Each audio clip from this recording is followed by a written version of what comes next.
Black Star Network is here. Hold no punches! I'm real revolutionary right now. Support this man, Black Media. He makes sure that our stories are told. Thank you for being the voice of Black America, Roland. Stay black. I love y'all. All momentum we have now, we have to keep this going. The video looks phenomenal. See, this difference between Black Star Network and black-owned media and something like CNN. You can't be black-owned media and be scared. It's time to be smart. Bring your eyeballs home. You dig?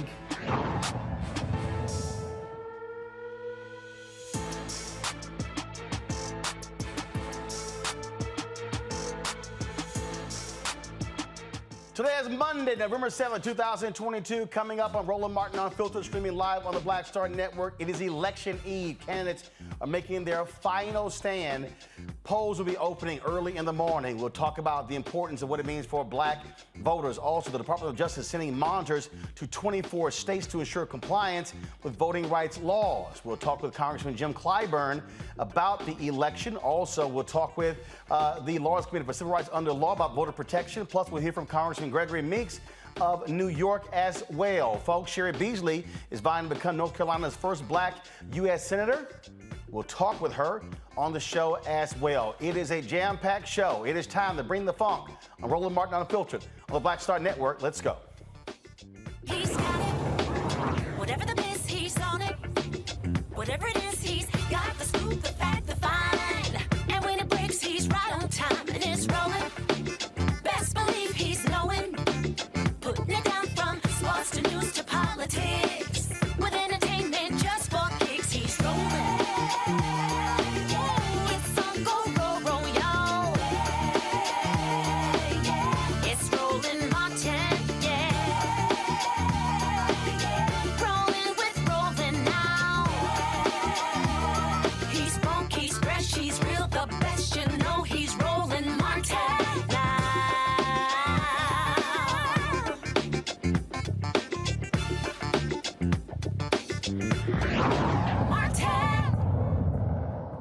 polls open in just under 12 hours all across the country. Critical midterm elections, folks. Lots going on in this country. Democracy is at stake.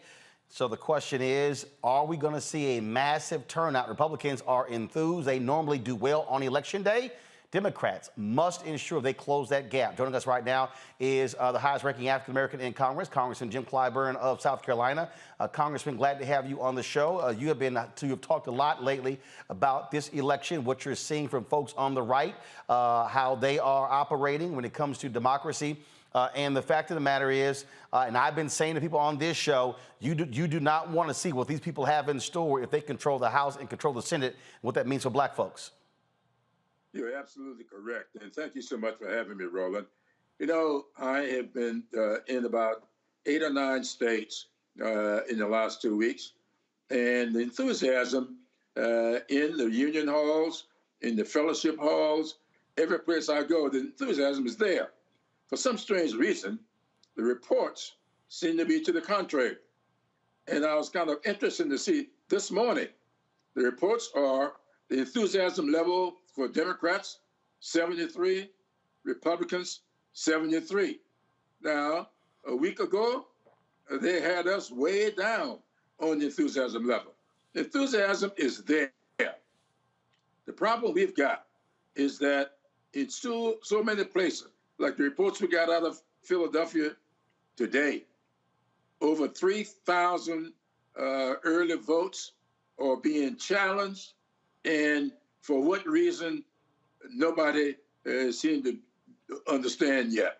So we expect for a lot of shenanigans to take place, but that should not discourage people from voting. Get out there and vote. The early vote all over seem to favor Democrats. Now what they're saying, on election day tomorrow, that the other side will make up for that. They don't have to. There are a lot of people, Democrats, who have not voted during the early voting period. We should get to them as best we can, making phone calls, phone banks, robocalls. Get on Roland Martin show. Get on Black Radio. Do what we can all day tomorrow and see can we get those people who are not regular voters, who do not ordinarily vote in off-year elections, but will vote in presidential elections. We can identify the people who vote in presidential elections. If they have not voted, let's get to them tomorrow. I've made it clear to folks to remind them what took place in 2010. So many people turned out in big numbers for President Barack Obama in 2008, but folks did not come back in 2010. Republicans flipped 16 state legislatures. They also took control of more governor's mansions. And that's when you begin to see the voter suppression laws. That's when you begin to see the closing down of polls. That's when you begin to see voter ID as well. And so what I keep explaining to people, sure, you could come out in big numbers in 2020 to elect President Joe Biden, to elect Vice President Kamala Harris. But if you don't come back in the midterms in 2022, you can frankly undo all the good, because what the Republicans are planning to do if they assume power, they will end the January 6th committee. They'll be investigating this administration on every level. Then, of course, Democrats would not be able to control federal judicial nominees as well. And we could go on and on and on. And you know this because you sent me the data. All of these black folks who say nothing, Democrats didn't do anything, the $6 billion that HBCUs have received is because of Congressman Bobby Scott sitting on the Education Committee. If Democrats don't control the House, Democrats don't control the money, and then don't control the committees, and you're going to see those things drying up. You're not going to have Congresswoman Maxine Waters over that committee as well to deal with the banks and redlining and things along those lines. And so for people who say, oh, it's no big deal who's in power, they're wrong. Absolutely wrong. Let's start with that. Maxine Waters, Financial Services, that will be gone. Barbara Scott, Education and Labor, that's gone. David Scott, Agriculture Committee, gone. Bennett Thompson, the Homeland Security Committee, gone. And the January 6th Committee will be shut down. This is real. And for us to sit here, and not to mention, you're going to have him on, I heard Aren't you going to have Gregory on? Yep, Congressman Gregory Meeks. I talked to him earlier. He chairs Foreign Affairs. That will be gone. These are 5 African-American chairs who will be gone if we lose this House tomorrow. But that's not all that's going to be gone. Let's talk about you. This president, whatever you may think, he forgave loans up to $10,000 for a regular student loan and up to $20,000 for a Pell Grant. That will be gone. He forgave. They've already filed lawsuits against him. And so you know what they're going to do if they get the authority. Look at Social Security. They've already told you, if they get the power, they are going to sunset Social Security. Now, let me tell you what that means. Because I was at Union Hall out in Indiana, I believe it was, and somebody came up there and said, what do you mean by sunset? Here's what I mean. They will say, in 2 years, 3 years, or 5 years, the sun will set on Social Security. That means the sun goes down. It's set. Social Security goes down. That's what it means. Medicare. They're saying they're going to means test Medicare. Here's what that means. That means that you will get Medicare based upon your need, what they determined to be your need. They didn't ask you what your need was when you were paying into Medicare. Every time you got paid, you paid in it. You've been paying. I've been paying Social Security since I was 16 years old. And all of a sudden now, all these years, I'm 82 years old. That's a long time paying Social Security. And then you're going to tell me you're going to sunset Social Security and my money that I put into it? They're telling you that's what they're going to do. Student loan debt will be gone, Social Security gone, Medicare gone, and look at what I tell everybody, look at that concurrent opinion written by you-know-who, Clarence Thomas. And when Clarence Thomas voted to take away a woman's right to choose, he didn't sign on to the opinion for the majority. He wrote his own opinion. And in his own opinion, saying if it was up to him, he would take away contraception and the rights of contraception. This stuff is real. They do not plan to have a democracy. They are planning for an autocracy. That's what will happen if we lose the House and Senate tomorrow. That is what's going to happen. Now, here's what Joe Biden can veto stuff, but they're going to start investigating him and in his family. And when you ask him, what you going to investigate him for? No, we're going to impeach him. Well, we'll find something out. But this, rest assured, he will be impeached. All it takes to impeach is to get the votes in the House. And if they take over the House, they will have the votes to impeach Joe Biden. And then he's going to have all this time fighting off impeachment and not able to do the other things that we thought would get done if we had the House and the Senate. Lot at stake.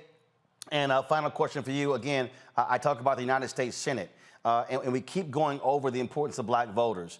When you look at what's happening in these elections, African-American voters have to turn out, and I keep saying we've got to maximize our numbers. I was in Houston on Friday, Dallas on Thursday, and I sat with Claude Cummings of the Communication Workers of America, and he said that of early voting turnout, African-Americans were around 8.8%.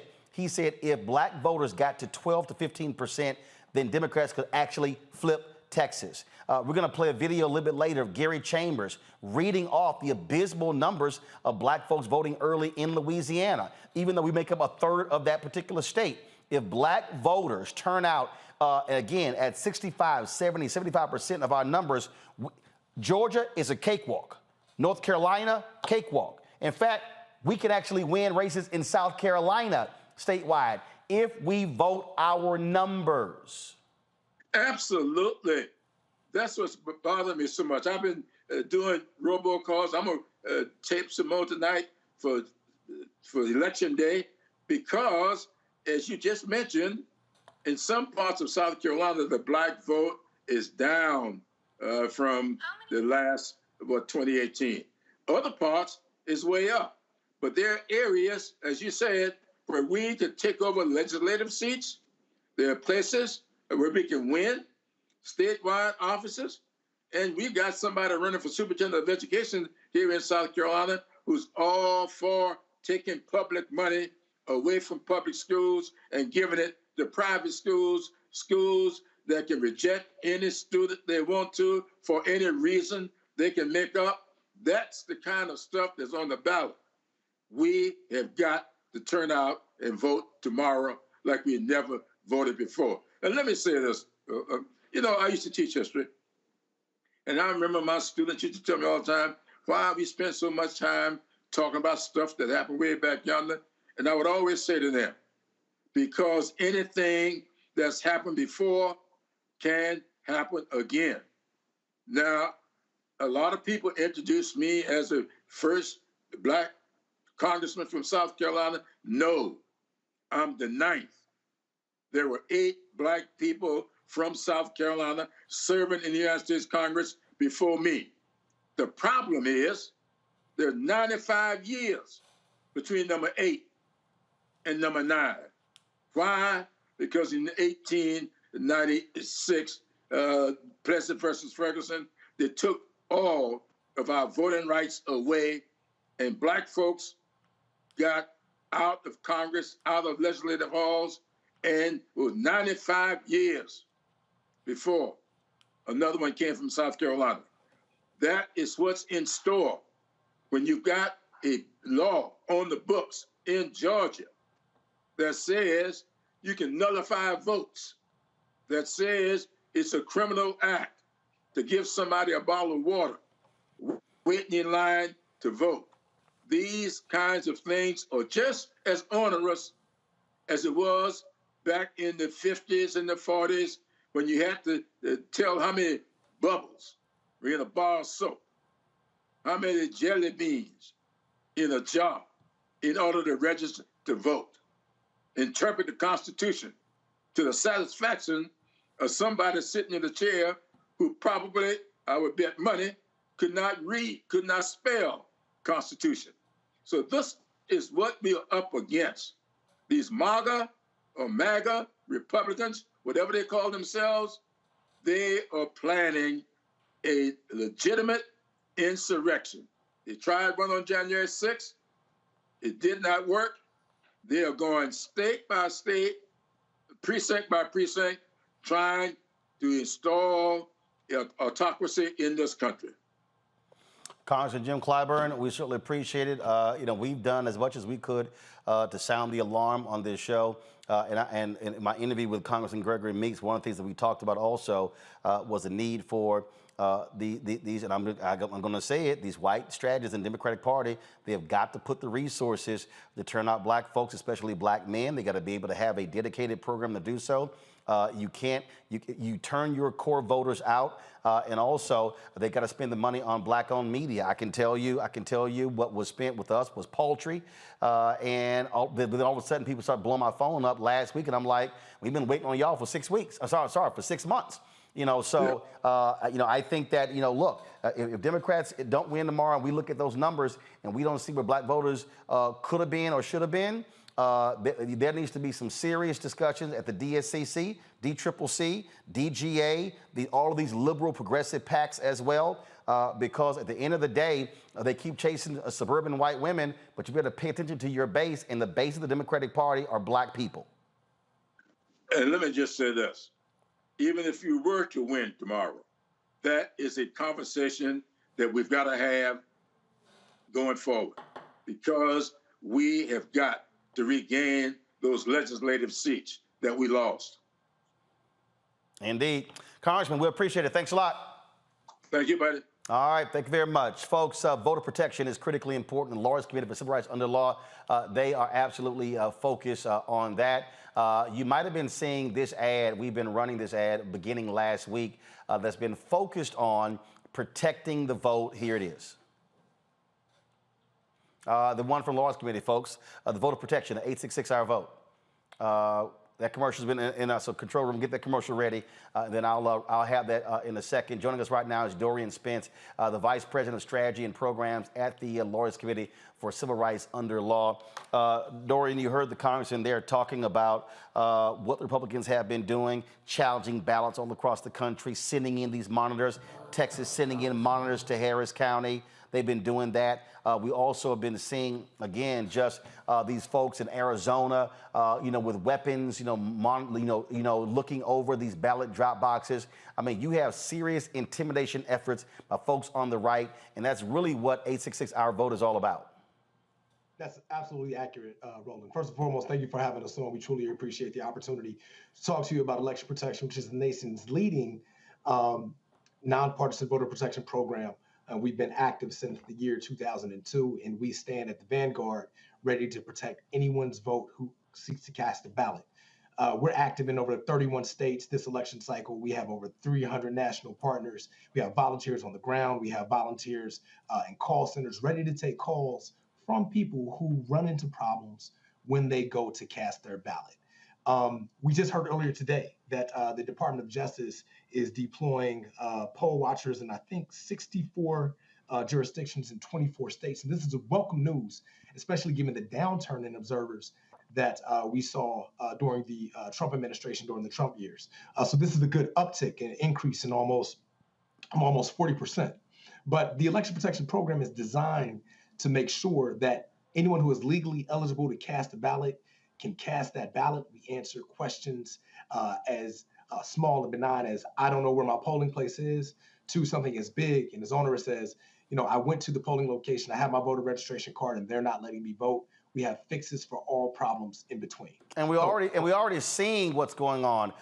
You're seeing 1,000 ballots that they've now extended in Cobb County. We're seeing in Pennsylvania, the Supreme Court turning back the effort by Republicans when it came to the ballots that are being mailed in. We're seeing in some places, I forgot the city, where ballots flew out the back of a truck, and all of a sudden they're trying to figure out, so we're seeing these things happen. And trust me, we're going to see people tomorrow challenging as many black voters as possible, trying to keep them from voting. We've already seen these challenges by the thousands in Georgia.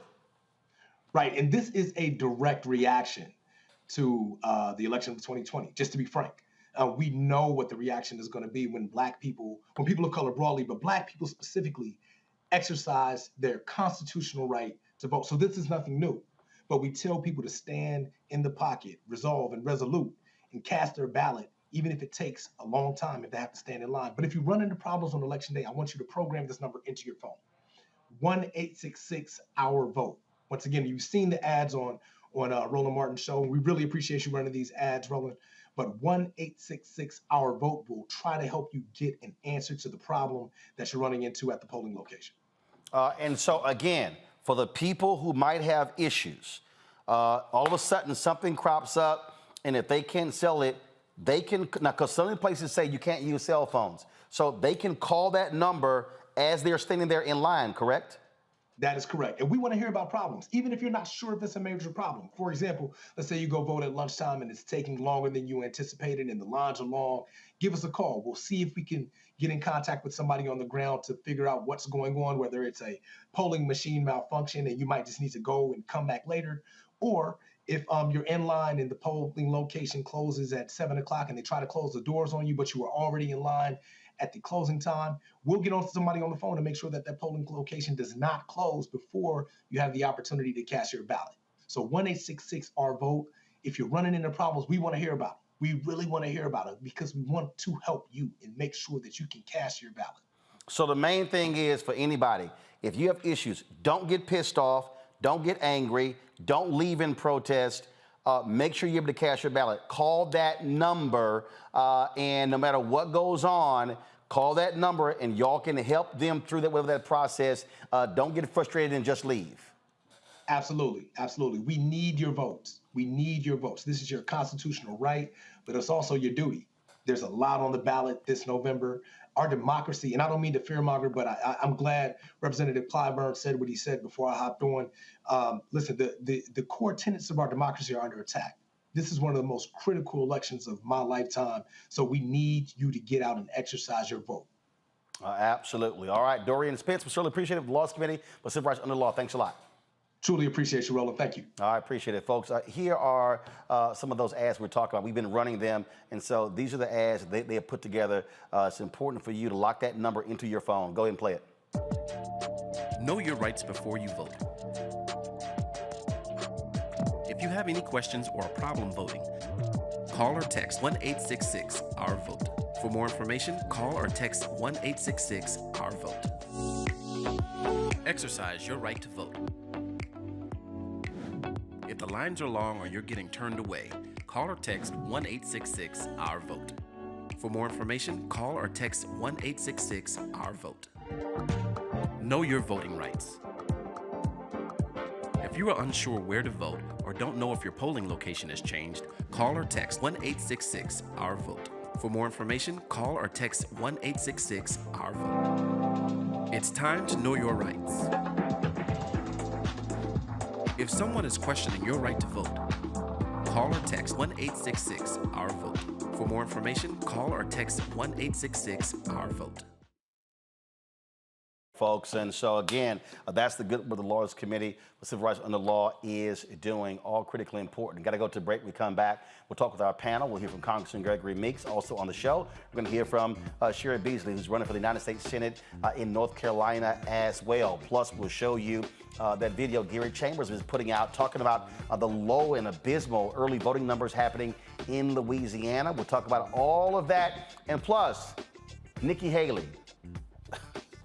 Do you know what her trifling ass said? She actually said that Senator Raphael Warnock should be deported. He's from Savannah, Georgia. You an immigrant, not him. And a group of African Americans has sent a letter to MSNBC President Rashida Jones demanding a meeting over the firing of Tiffany Cross. We'll break it all down right here in Roland Martin Unfiltered on the Black Star Network. Download the Black Star Network app, folks. We've already hit 50,000 downloads. Now let's go to 75,000. Hit download it on your Apple phone, Android phone, Apple TV, Android TV, Roku, Amazon Fire TV, Xbox One, Samsung Smart TV, and join our Bring the Funk fan club. Your dollars make it possible for us to do what we do. Send your checks and money orders to P.O. Box 57196, Washington, D.C. 20037-0196. Cash App, $RM Unfiltered, PayPal, R Martin Unfiltered, Venmo is RM Unfiltered, Zelle is Roland at RolandSMartin.com, Roland at RolandMartinUnfiltered.com, and get your copy of your book, White Fear, How the Browning of America is Making White Folks Lose Their Minds, available at all bookstores, and also Amazon, Barnes & Noble. You can also, of course, get it from your favorite black bookstore. Download your copy on Audible. We'll be right back.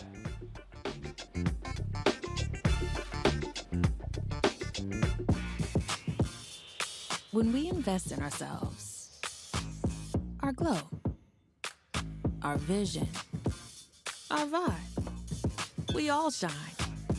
Together, we are black beyond measure. It's time to know your rights. If someone is questioning your right to vote, call or text 1-866-OUR-VOTE. For more information, call or text 1-866-OUR-VOTE. We've got to stand up. Republicans are banning abortion rights, tearing down democracy, blocking progress. But when Democrats stand together, we win. Because we voted, Democrats stood up for black lives, voting to ban police chokeholds, stood up for black women, putting one on the Supreme Court, stood up for our families, lowering cost of health care and prescriptions and capping insulin, and stood up for millions by slashing student debt. This November, let's stand up together and keep making progress. It doesn't happen like we think it does. No one rolls the tanks. No armies meet in pitched battle. It happens quietly, little by little. And because so many think it can't happen, it does happen. Little by little, the rules change. It doesn't seem shocking or sudden. And that's the point. Fewer places to vote, longer lines. Don't worry, they say. We're just improving the system. They hope we won't notice the rules are changing because they lost the last election. They hope we just won't care enough to stop them. They believe they can take America away from us, and we won't even notice. We know who they are. We know what they want. The question is, Who are we? Do we let them get away with it, or do we fight? Democracy is on the ballot. Vote while your vote still counts. The Lincoln Project is responsible for the content of this advertising. You know what's on the ballot. It's not just legislation and policies we believe in. It's democracy. Our democracy. There's a choice on the ballot between freedom and fear, between cruelty and compassion, between chaos and community, between voting or violence. And the end of rights generations have fought for. The extremists have a plan, a roadmap for a nation where your voice is silenced and your vote is a memory, where they count their votes and cast ours aside. That's why this year, this fight, this vote is so important. Register, engage, volunteer, fight back against the disinformation and despair, and most of all, vote, because your vote is all that stands between our future and theirs. My name is Charlie Wilson. Hi, I'm Sally Richardson Whitfield. And I'm Dodger Whitfield. Hey everybody, this is your man Fred Hammond, and you're watching Roland Martin, my man, Unfiltered. Folks, as I was saying, the power of the black vote is huge. When you start breaking down these states where we are, you will understand what happens when we don't show up. And frankly, we're allowing our power to be unused. And so how do we complain about what we're not getting? How do we complain that, oh, we're not getting these billions of dollars coming from out of Washington, D.C., and we're not, this is not happening on the state level and the county level and the local level? Well, again, voting is a part of that. You've never heard me say that voting is the be-all to end-all, that everything that with Black America is based upon voting. You've never heard me say that. But you have heard me say that voting is a part of this process. We cannot complain about policies if you then don't change out the politicians. We can't holler tangibles and we want this and want that if we are not maximizing our vote. Gary Chambers, who's running for the United States Senate in Louisiana, put this video out, folks, and listen to how he breaks down the early voting turnout in the largest cities where black folks reside in Louisiana. In East Baton Rouge Parish, there are 129,000 eligible black voters. Only 12,520 showed up to vote. In Orleans Parish, there are 145,000 eligible black voters. Only 16,000 showed up to vote. In Caddo Parish, there are 73,000 black voters. Only 6,955 showed up to vote early. In Jefferson Parish, 73,000 black voters. 6,428 showed up to vote early. In Lafayette Parish, 37,000 black voters, 2,751 showed up to vote. In Ouachita Parish, 37,000 black voters, 2,928 showed up to vote. In Calcasieu Parish, 31,000 black voters, 2,260 showed up to vote. St. Landry, 25,000, 3,038 showed up. St. Tammany, 2,409 showed up to vote. And in Tangipahoa, 21,000 eligible black voters and 1,541 showed up to vote. There are 900,000 registered black voters. 96,000 black voters have showed up so far. That means for every black person in Louisiana right now that you see, when you see 10, only one of them voted. John Kennedy was elected with 536,000 votes. He is talking about crackheads, and I'm talking about change. The question is, how bad do you want change? Get up and do something. Share this video so that people in our state know. And I'm gonna watch the numbers to know if you're sharing, because that's how we know that we are communicating with people. The revolution may not be televised, but they ain't said nothing about it. Dr. Julian Valvo, Dean, College of Ethnic Studies, California State University, Los Angeles. Renita Shannon, Georgia State Representative. Dr. Jason Nichols, Senior Lecturer, African American Studies Department, University of Maryland, College Park. Look, bottom line, Julian, and 10%. 10%. That means there's going to have to be a massive number of black people turn out tomorrow in Louisiana to even get close to 30, 40, 50%. And this is early voting over a period of days in Louisiana. You know, Roland, our indifference is galling. These are people, as you said earlier, as Congressman Clyburn said, these are people who will complain. They will be on the telephone when their Social Security check does not come, when they have a problem, but they will not vote. John Kennedy doesn't give a hoot about them.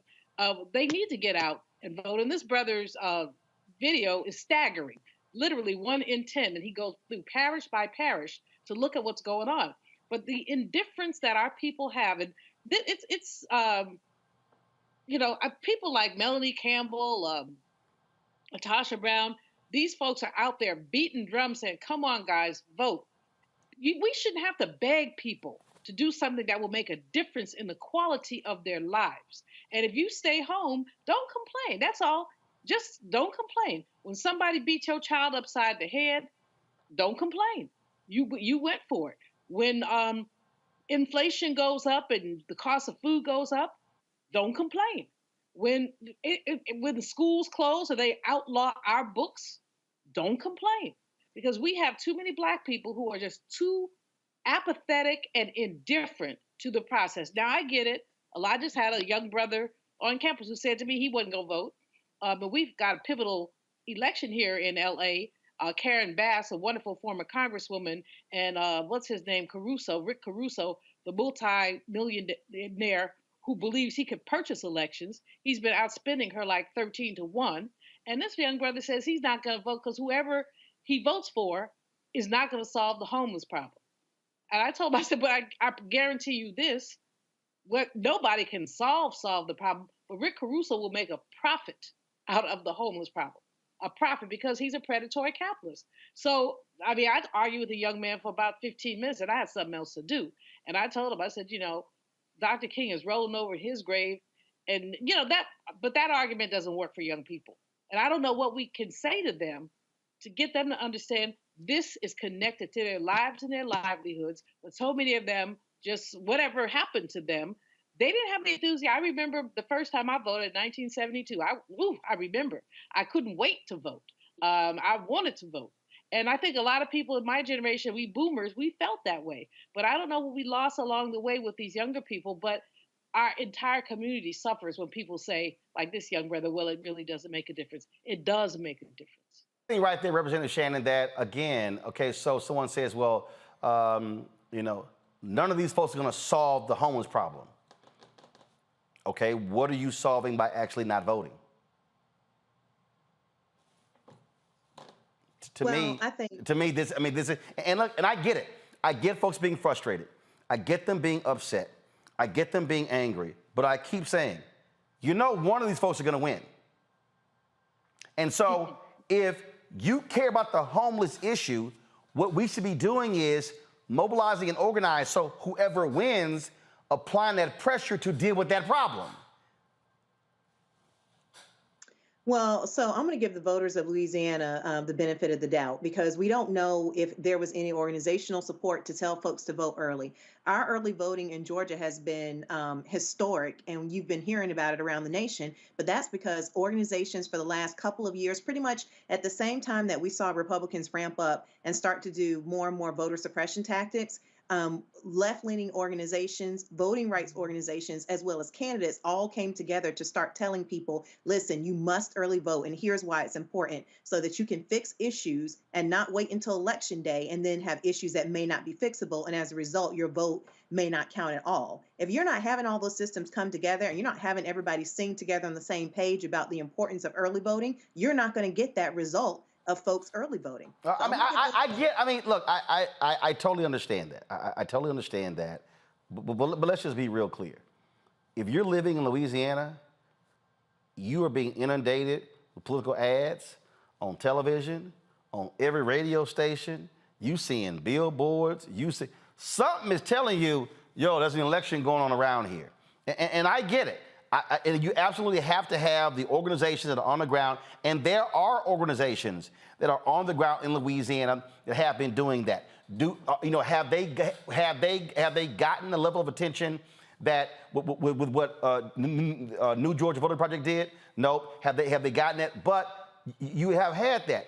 But still, what I'm trying to say though is our people are going to have to assume responsibility. As Dr. King said, you have to write your own Emancipation Proclamation. And so, Right, so we're gonna have to say, hold up, what's my part? What have I done, and who am I reaching out to as well? Because those numbers that he gave, we could go back multiple elections, and that's one of the reasons why folk don't have power. But here in Georgia, like I said before, year after year, we've had everybody get swamped with election ads. We had the same thing going on that every other state had going on. I'm telling you that our numbers being historic for early voting did not change until we started with the specific messaging of why it was important to early vote and teaching people to use that as a way to beat voter suppression, having problems at the polls. So until everybody's on that same page talking about, hey, you need to early vote specifically instead of waiting till election day, Georgia looked a lot like what's going on in Louisiana. Everybody just waiting until election day. So I do think that that is the difference. Jason. So it's interesting. I was just on television earlier with a pollster, and this pollster said that 14% of African Americans were undecided, and that basically indicates that they're not going to vote at all. So I think it's really important for us to get out there and cast our ballots. Is that national or was that a state? That's a national. That's not state. Okay, got it. Okay. But yeah, I mean, nationally, he was saying that about 14% were going to say they're going to go to Republicans, and another 14% says that they're not going to, or that they haven't decided, which indicates generally that they're not going to vote. I hope none of that is true. Democrats need about 90% of African American votes to win. And I think one of the things that I would always say to people when I encounter students who say something similar to the student who spoke to Julian or Dr. Malveaux, I would always say there would not be, if voting were not important, they would not put so many obstacles in the way of you voting. And they've always done it. And it goes back, they put obstacles in the way of your parents voting, of your grandparents voting, and now they're trying to put obstacles in the way of you voting.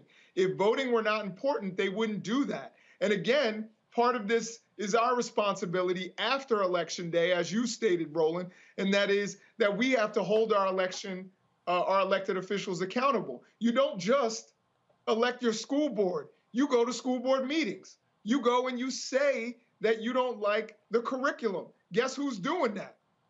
Not the people that support what we support, not the people that support the education that we want for our children, but we need to do the same thing, and we need to hold our elected officials accountable. We've seen the Republicans primary tens, dozens of their people, whether it was the Tea Party movement or the Trump movement, where they come through and they primary people that they don't agree with.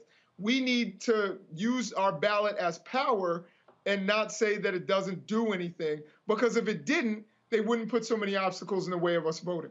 Absolutely. I had Walter Hudson in our YouTube chat. He said, I totally understand what she is saying because I have two ignorant, illiterate, and foolish sons who are determined not to vote. Just pray and move on because this new rebellious in the black community is real. Well, I tell you, Walter, I don't know how you handle it, but I'm just letting you know right now, if I had two sons and they were acting the fool and wouldn't vote, they punk asses couldn't come nowhere near my house for no Sunday dinner or anything. I'll be laying down the law when it comes to that. So I'm just hey, keep trying. But I don't understand what these folks out here think who yell, holler, and scream. They want to see tangibles. They want to see results. They want to see stuff. But again, and let me say it again for the folk in the back. Voting is the end of one process and the beginning of another. And so just like we are mobilized and organized to vote, we've got to also stay mobilized and organized to then demand the very things that we say that we want to get. That has to happen. That has to happen.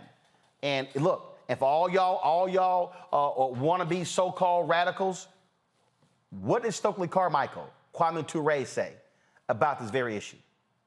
He said, show me somebody who's been able to achieve something for black people. It was done through black organizations, not individuals. What he's saying is, you must be mobilized as a group to move. It's called collective action. And so, again, folk can get together, they can yell, holler, and scream, they can say we need to see this, but if you then don't do anything about it, it's an absolute waste of time. Going to a break, we come back, we're gonna hear from Congressman Gregory Meeks of New York about the election. Also, what must Democrats be doing better, especially when it comes to resources for African Americans? I asked him that question. In the next hour, we'll hear from Cheri Beasley, who's running for the United States Senate in North Carolina. We'll also talk about this white girl in Kentucky who lost her mind, called this sister the N-word, and almost she actually was assaulting her. That white girl's been arrested, and she's lost her job with Dillard's. I'll explain all of that. You're watching Roland Martin Unfiltered on the Black Star Network. Download the Black Star Network app, folks. Apple phone, Android phone, Apple TV, Android TV, Roku, Amazon Fire TV, Xbox One, Samsung Smart TV. Please join our Bring the Funk fan club. Your dollars make it possible for us to do what we do. Send your checks and money orders to P.O. Box 57196, Washington, D.C. 20037-0196. Cash App, $RM Unfiltered. PayPal is R Martin Unfiltered. Venmo is RM Unfiltered. Zelle, Roland at RolandSMartin.com. Roland at RolandMartinUnfiltered.com. And of course, be sure to get your book, The White Fear, How the Browning of America is Making White Folks Lose Their Minds. Ben Bella Books, Amazon, Barnes & Noble, IndieBound, Bookshop, Chapters, Books A Million, Target. Also order through your favorite black bookstore or download the book on Audible. We'll be right back. When we invest in ourselves, we all shine. Together, we are black beyond measure. Exercise your right to vote. If the lines are long or you're getting turned away, call or text 1-866-OUR-VOTE. For more information, call or text 1-866-OUR-VOTE. We've got to stand up. Republicans are banning abortion rights, tearing down democracy, blocking progress. But when Democrats stand together, we win. Because we voted, Democrats stood up for black lives, voting to ban police chokeholds, stood up for black women, putting one on the Supreme Court, stood up for our families, lowering cost of health care and prescriptions and capping insulin, and stood up for millions by slashing student debt. This November, let's stand up together and keep making progress. When we invest in ourselves, our glow, our vision, our vibe, we all shine. Together, we are black beyond measure. I am Letitia Hill Godet, owner of Ottendorf Laboratories. In America, our freedom of speech and the right to peacefully protest is a wonderful thing, but faith without works is dead. Will you take souls to the polls? If you don't vote, all of your activities were done in vain. I am an ordained minister, a presiding elder in the AME Zion Church, a wife, a mother. I am spending my time and my resources to encourage you to vote. Paid for by Ottendorf Laboratories. It doesn't happen like we think it does. No one rolls the tanks. No armies meet in pitched battle. It happens quietly, little by little. And because so many think it can't happen, it does happen. Little by little, the rules change. It doesn't seem shocking or sudden. And that's the point. Fewer places to vote, longer lines. Don't worry, they say. We're just improving the system.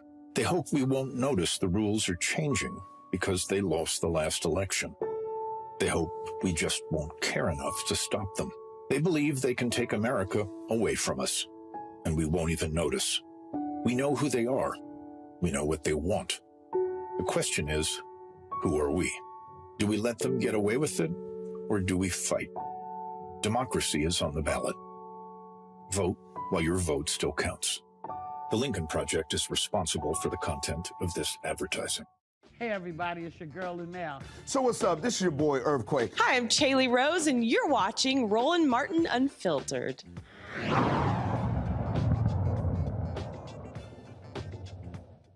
All right, folks, welcome back to Roland Martin Unfiltered right here on the Black Star Network. There's stories that we're covering. We're going to get back to politics in just a second. We want to talk about this story that is out of Virginia. You've heard us discussing it. Florida's, well, first of all, folks, Florida's Virginia Key Beach Park Trust Board. So members, they are in jeopardy of losing control of one of Miami's historically black beaches. Virginia Key Beach is a landmark in the U.S. National Register of Historic Places because it was one of the first black-only beaches in Florida. Well, a board has overseen the coast since 2008, but this year the City of Miami Commission proposed that a majority non-black commission take over managing the Virginia Key Beach Trust. Commissioners accused the trust's current board of malfeasance despite no evidence presented to the public. The predominantly black community opposes the removal of the board and wants to keep the trust in charge of what happens to the historic landmark. Joining us right now to discuss this is attorney and former chair of the Virginia Key Beach Park Trust in Patrick Range. All right, so first of all, I don't understand. How can you accuse someone of malfeasance, but you present no evidence of the malfeasance? That's a great question, Brother Martin, and thank you again for having me this evening. Great question. It puzzles me to this day how an elected official could, on the record, accuse a citizen of malfeasance or financial impropriety with no evidence. So they're just saying, sorry, these folks are screwing up, and they got nothing? I mean, that like literally, there's no report, there's nothing read to the public record, nothing. Just, hey, they're doing something wrong. We can't tell you what it is though. There was an audit that was conducted over the Virginia Key Beach Park Trust, which is the entity of which I was chairman, and that audit did have some findings within it. But they were mostly clerical items, nothing suggesting malfeasance or anything of the sort. And the odd thing is, Brother Martin, is that they actually mentioned this report this audit before it was even finalized. And the auditors even said that they should not have brought it up. So what it was a tool in order to remove us and using these lies, blatant lies, to impugn the trust's character and go forward with removing us. So, okay, so if they're over this, what are they actually over? What are they controlling? Is it resources? What's really the issue here? Well, that's the funny thing in all of this, Brother Martin. The fact that they have moved to take over the trust, the city commissioners, they already had oversight over the trust prior to them coming in and placing themselves as the trustees. So it's very puzzling, and the speed with which they did it simply says to me that there is something untoward going on, some plan that they have, and we must have been seen as obstacles to that plan. So what's next? What's going to be, who actually makes the final decision if this happens? The City of Miami is the body that controls the Virginia Key Beach Park Trust. So they will make decisions as it relates to the trust itself. Miami-Dade County, however, which is the larger body, which includes, of course, the City of Miami, Miami Beach, and many other municipalities. The county is the gateholder for the dollars that we are awaiting for the construction of the museum, which would be the first museum dedicated to Black history in the City of Miami, if you can believe that we don't have one. Gotcha. Well, certainly let us know what the heck happens here. This is it's somewhat very strange, but it also goes to show what we've always dealt with, where folks want to take control of those things that Black folks have always controlled. Yeah. Well, we're not going to be silent, Brother Martin. We're going to fight, and providentially, would have been my grandmother's birthday today. She was the founding chair of the Virginia Key Beach Park Trust. She passed away in 2006, but I'm sure she would be turning over in her grave to know what's going on here and that the community's voice is being taken away. So we're going to fight. All right.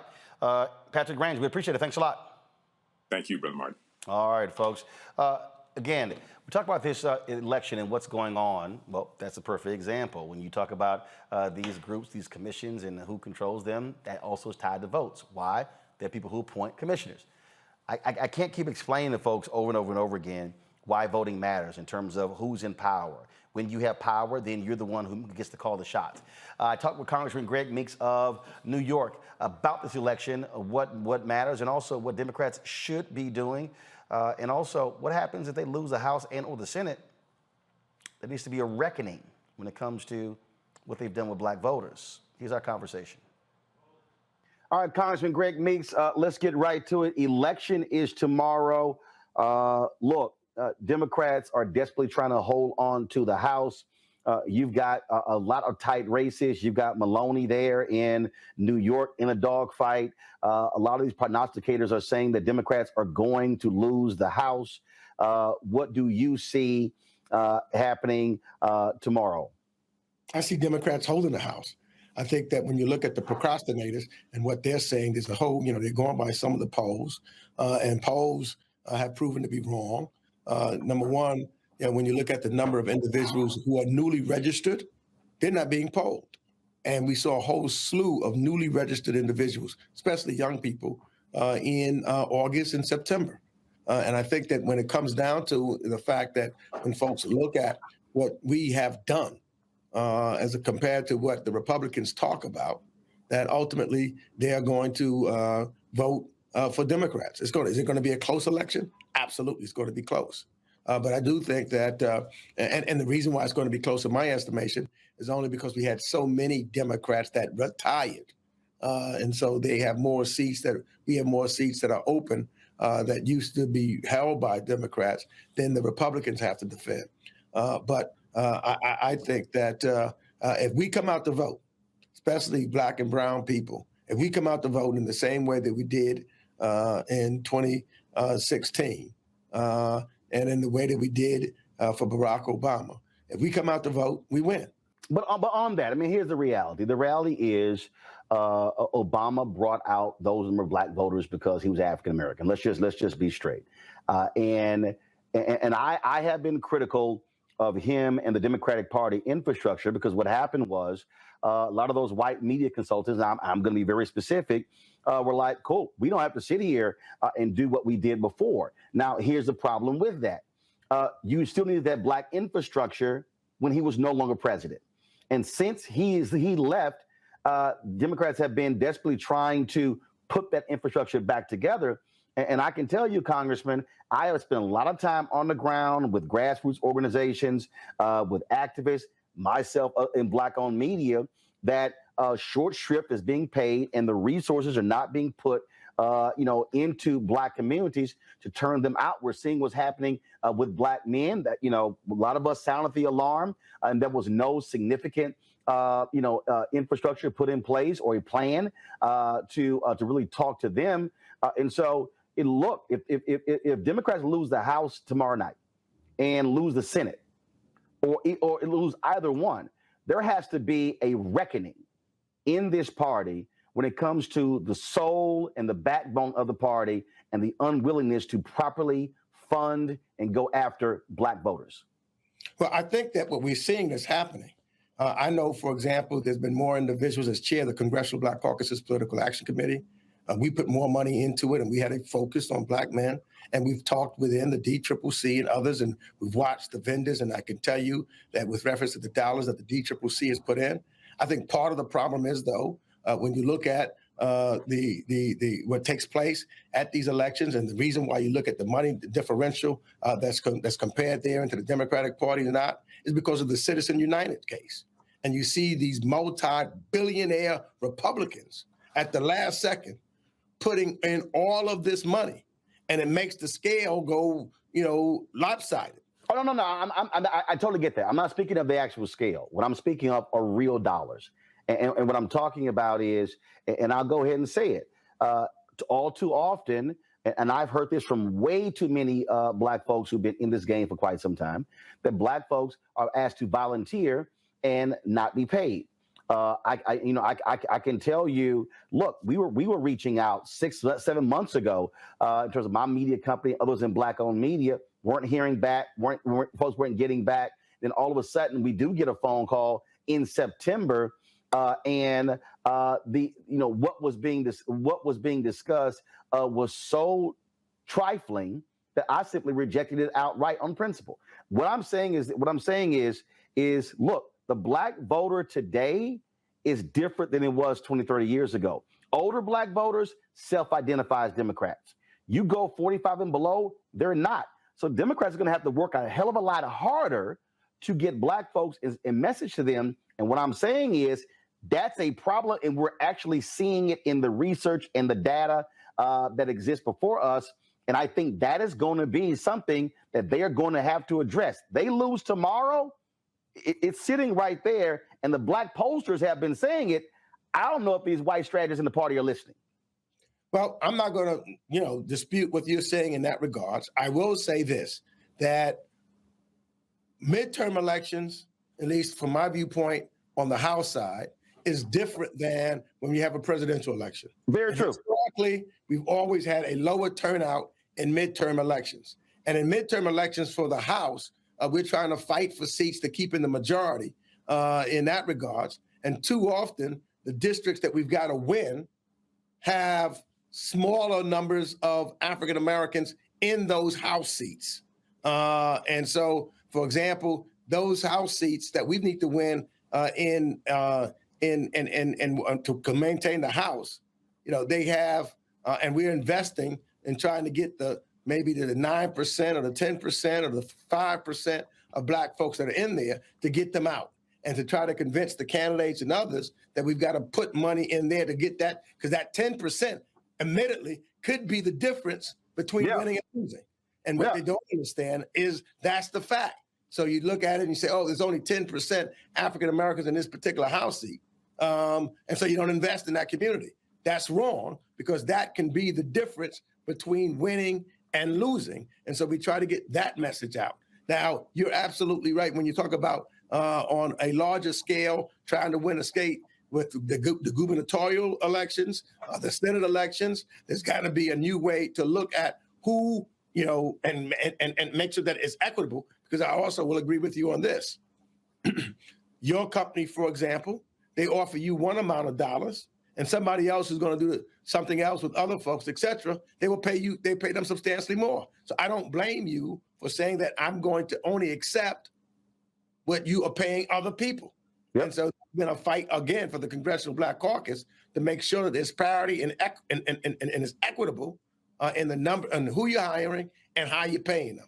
And so I clearly understand. So I don't want to make it seem like what you're talking about. I understand, and that's a fight that we do have to make and make sure that we fix come 2024. I think that we have, I know with the DCCC, we've made a significant change there. I could see the numbers and the percentage of paying of black folks involved in the DCCC, as well as those that they've been hiring, et cetera, as far as consultants are concerned. But we had a broader problem. I don't disagree with you at all. When we talk about messaging, there's been so much focus on, obviously, from a Democratic standpoint, on Roe v. Wade.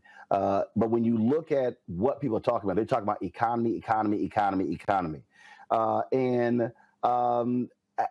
As somebody who has watched y'all pass bills, watched the Senate do things, and then Biden signs them, I sort of go back to when Obama was president.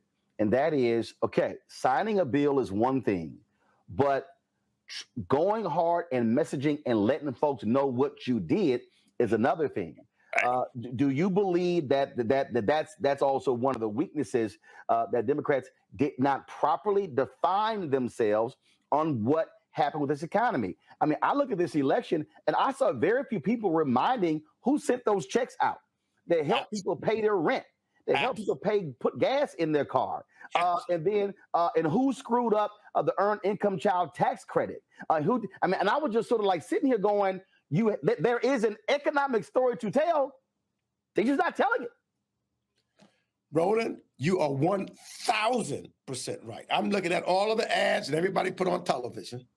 I've seen not one talk about what we've done. Not one. We've taken care of veterans with the PACT Act. We have the Inflation Reduction Act. We did a infrastructure bill.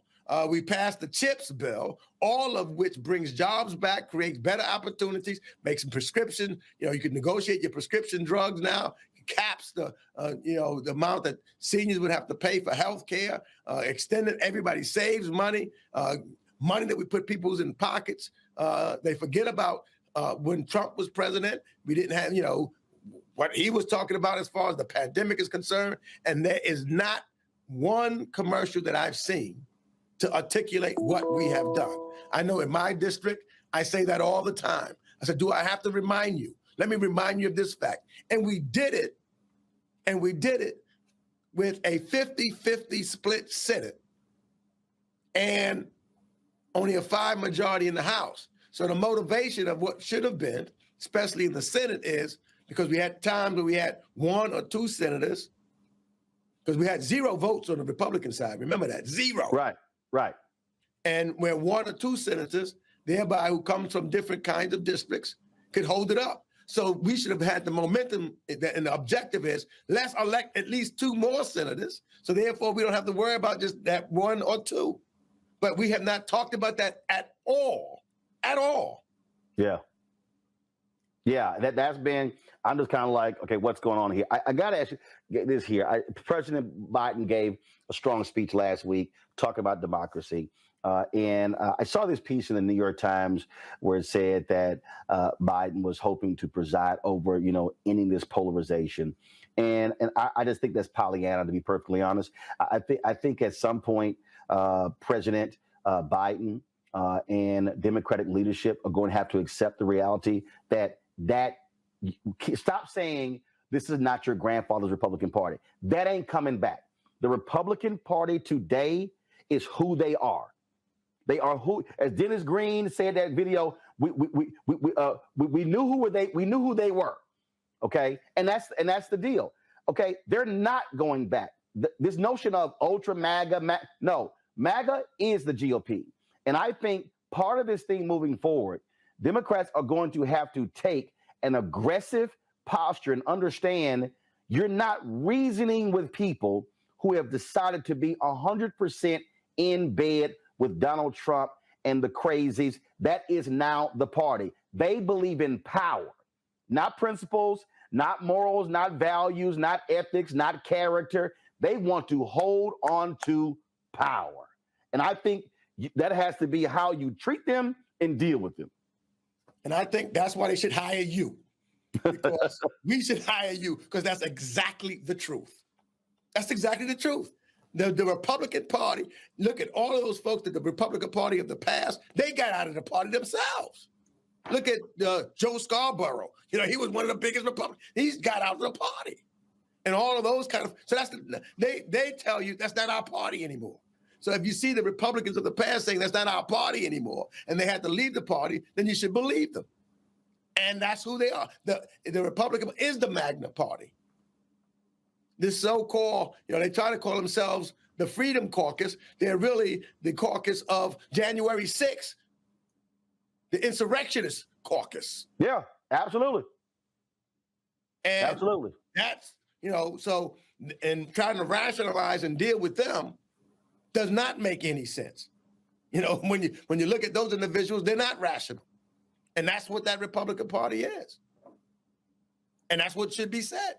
Because if you talk to privately, as I have some of the Republicans that say, they'll say behind the scenes that they don't agree with this, agree with that. But they know if they did that, it's against their party and they will get rid of them. So they thereby fall in line with what the party is today and will be tomorrow. Well, it is. I think it's going to be. We're going to be on for 6 hours tomorrow night. And this is a perfect example of why I go so hard when it comes to the dollars. There's no Black-owned media outlet that's going to have 6 hours of live coverage tomorrow night. We shouldn't have to depend on MSNBC or CNN or ABC or CBS from our perspective. I can guarantee you there will be more Black people on Roland Martin Unfiltered, the Black Star Network tomorrow night than probably all those networks combined. And that's why we fight so hard for the dollars, because we've got to be able to tell our story, control our story, and not have to wait for other folk to do it. Well, I couldn't agree with you more, and no one does it. When we look at you, and who's better to tell our story and talk to our people than us, and why you are tremendously important and needed, and others like you. I can tell you, whether you look at this whole political aspect, and that's how I also tell some of our young folks that, let's not, and this is what part of my responsibilities are also, because everybody can't run for office. But there's other professions that we've been locked out of politically. Mm-hmm. Let's get in those spaces, but let's make sure that they are paid like others that are in this also. Because I will admit, it's a capitalist society, and I'm a capitalist. And the whole problem is, don't keep us out of the money. We need to be in the money like everybody else. So that's how we can be free and help like other people have done. That's what is. So we can't sell ourselves short.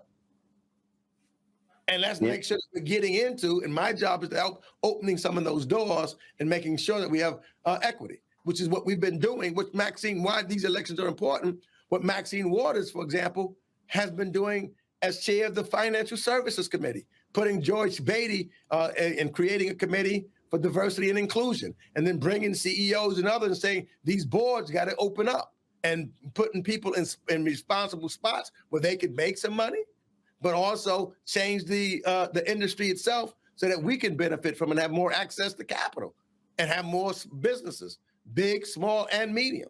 Same thing with me on foreign affairs. I mean, that's what's a whole lot of why these elections are important. As chair of the Foreign Affairs Committee, I can say that we've got to make sure that we have Black investors throughout the world and get us at the table.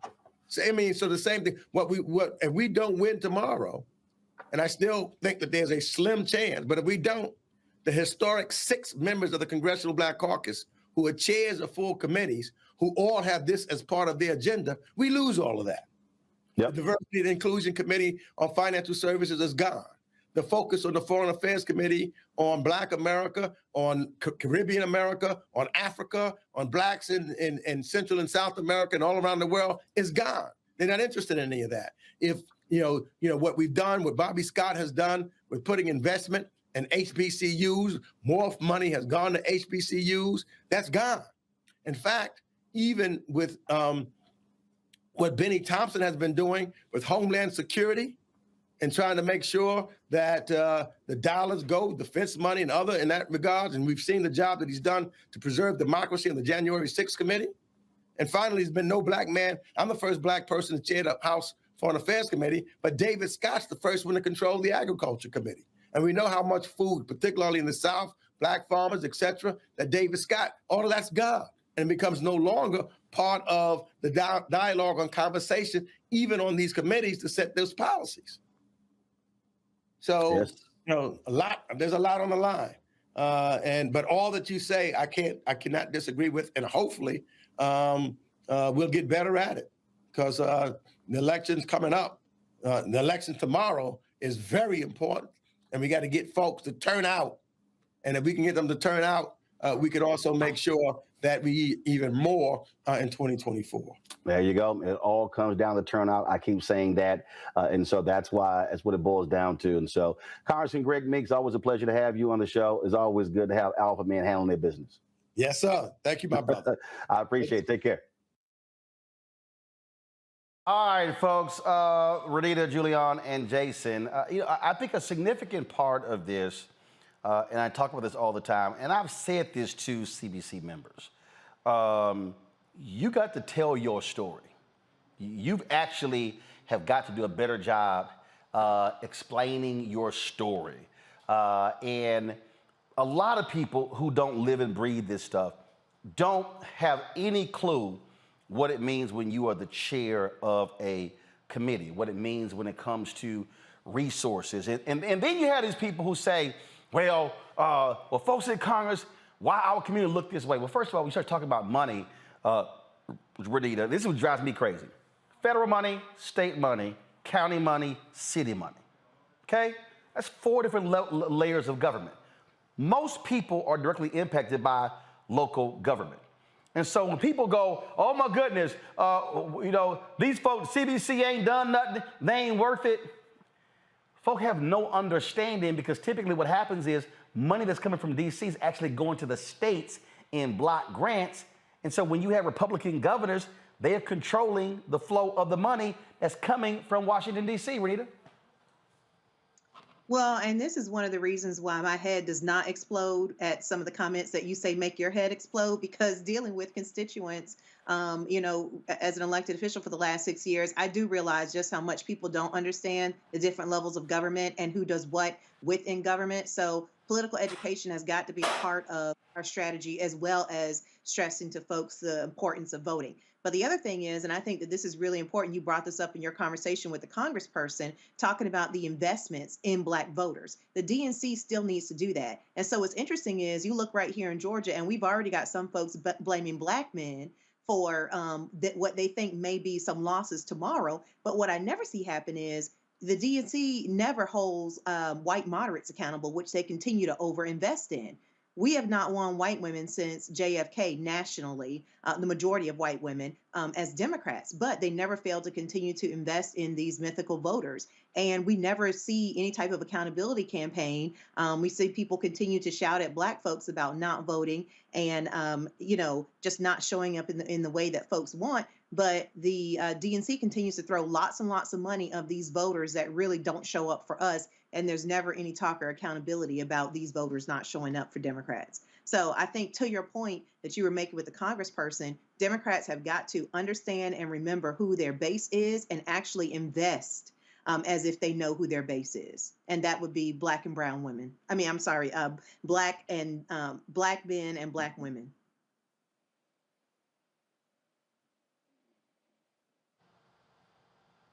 Jason? Yeah, I'm in agreement. I think Democrats, it is incumbent upon the people, the elected officials, and the party to earn people's votes. Now, I do think it's important for us, to take responsibility as voters and to vote. But in order to get them to vote for a particular party, you have to earn it. You can't expect it.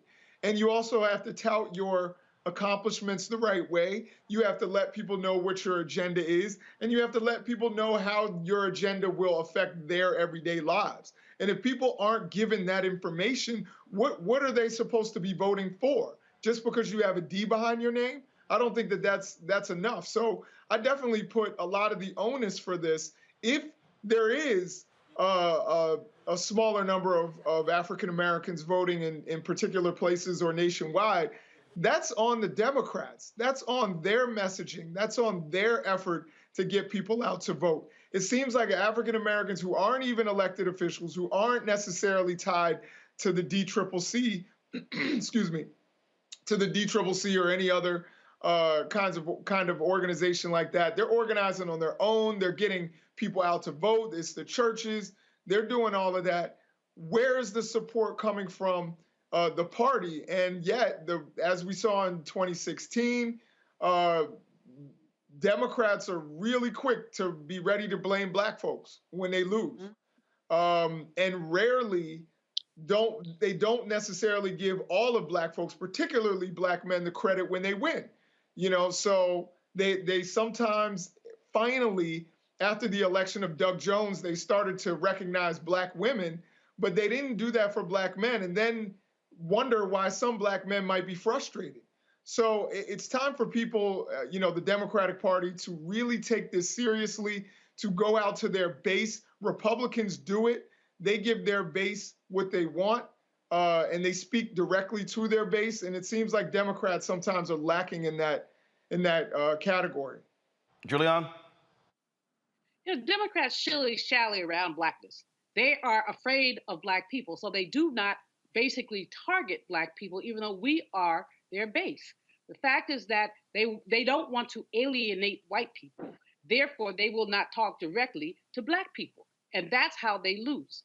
Black women and Black men. I mean, sisters like Melanie, Latasha Brown, so many others are out there, Barbara Arnwine, just beating the drums, come on and vote. But they don't have a lot of support from the party. They're doing it on their own. Why will the Democratic Party not support Black voting organizations. And, you know, you've got Jamie Harrison there as a chair of the DNC, and I have to say, extremely disappointed in him. He came in after doing fairly well in South Carolina, running for Senate against Miss Lindsay, and he did fairly well. And one would have thought he took that momentum to do something with it, but we didn't see that from him. And I'm sick. Because he doesn't. Because let's be clear. The only time you truly run the party is when your party is not in power. The reality is this here. Okay. No, this is the reality. We've seen numerous stories over the past 18 months. You haven't seen them in the last 6 months, but in the first 18 months, there were at least 3 or 4 stories of stories talking about how Jamie was threatening to quit. It was a power struggle. The reality is, when your party is in power, when you're in the White House, Biden runs the DNC. His aides, his deputy chief of staff, Jen O'Malley, they run the DNC. And so he's not making those decisions. But here's the other thing that we have to also, we've got to broaden this. Because see, this is the mistake that I saw. And again, this is not defending Jamie. This is actually stating fact. The DNC, it used to be the DNC or the RNC was the primary vehicle for funds. The problem now is you've got the DNC, you've got the DSCC, you've got the DCCC, you've got the Democratic Governors Association, you've now got progressive PACs, you now have a PAC, Pelosi has her own PAC, Schumer has their own PAC, and so actually when you look at the amount of money that's coming in, the DNC actually has one of the smallest fundraising vehicles. And their money is going not just to the DNC, but to 50 states. And so Jamie's marching orders come from the White House. And so that's why when we're talking about what has to happen, we can't say, what Jamie doing? And leave off all the rest of these other entities that actually have more money than Jamie has. Yeah, Roland, but at the same time, I agree with you about the number of funding arms they have. I agree with you that is, you know, the party that if the White House runs the DNC, for as an example, and they, you know, I agree with that. But at the same time, I really would have expected and hoped that this brother would have taken a stronger stance. How? Maybe he couldn't. You don't. You again though. Okay. Define a stronger stance. What does that mean? Put some more money in some black people's hands. Okay, but again, let me say it again. When you're the DNC chair, your money goes to 50 states. You fund state parties. That's where your money goes. When you look at the amount of money, you can actually pull the numbers. The amount of money that is actually being given to the DNC pales in comparison to what the DSCC and the DCCC have gotten. That's actually where the money is. The money is not the DNC. The money is Again, I'm telling you what the money is. As somebody who has been, and let me say this, who has spent more money with us? DNC. Okay. The DSCC, the DCCC, we just got something last week. The DNC came in August. The point I'm making is the bigger budgets, zero or minimal. That's all I'm saying. So if we're going to focus on something, focus on where the money is. That's all I'm saying. Not only with the money. Well, Roland, okay, I got you with the DNC, and I'm glad that they did support Roland Martin Unfiltered. I'm happy for that. But let me say this as well about Jamie. And again, I'm not picking on him. It's really the whole Democratic Party that refuses to deal with black people and to deal with racism. If they could deal with racism, if they could say, this is our base, black people. we get our votes from Black people. But they're not going to say that. They're afraid that when they say that, white people are going to be afraid. And why? And now ask the next question. Why? No. Ask the next question. Why? Who actually controls the Democratic Party? White folks. Huh? Not Black folks. White strategists. Okay? Yes. So, and again, that's a decision. That's a decision that people have made to have white strategists for a party that is mostly Black. and the people who make those decisions are the donors. And where's the money coming from? White folks. So here is the battle. Here is the battle that's going on right now. And this is the battle. And I remember, Renita, I remember in 2008, we were having dinner. There was a bunch of us after we were on the air at CNN, and I remember Hillary Rosen. We're at the table, and Hillary Rosen is sitting there. Anderson Cooper is sitting here, some other people, and Hillary Rosen was going off because she felt Obama should have been doing more about something, dealing with LGBT. I think it was the whole thing with Donnie McClurkin and Mary and some comments they made. And I said, Hillary, let me explain something to you.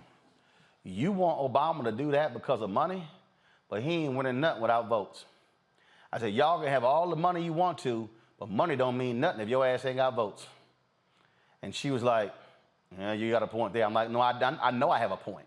I said, so what you don't want to do is you want to piss off Black people because, and in fact, what ended up happening was that was a huge battle, and the Black gay folk on the campaign had to call a meeting to talk to the white gay folk and let them know, y'all might want to back up because Mary and Donnie McClurkin, how Black folks feel about them. And then Obama actually had to get in there and explain to them that and said, hey, there are going to be moments where we're all on the same team. We ain't always agreeing, but you got to understand we all on the same team. The point I'm making there is what has to happen. This is one of those things where, and this is what I'm trying to say here. The mistake that we make is if we say, Jamie. I'm following the money.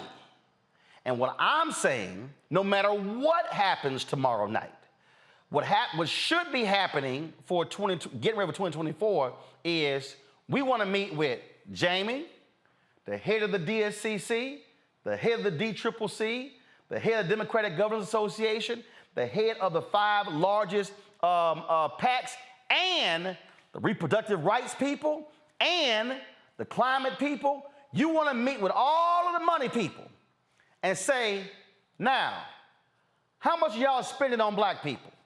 I can tell you I called out the climate people. And they jumped on the phone call with me, several of them did. One group, Climate Power, I'm gonna throw their name out, came back with 10,000. I said, I get 15,000 for a speech. I said, we ain't even responding to that crap. $10,000. And we challenged them. What are y'all spending on Black-owned media dealing with the whole issue of climate? Hello. Oh, they all of a sudden. So the point I'm making is, and I know we naturally do it. I'm saying, Jamie, we want you at the meeting with everybody else there. And that needs to be hell to pay. And this is where, Renita, where it literally has to be Black caucus, where it has to be Black leaders of the Democratic Party say, I need to see the numbers.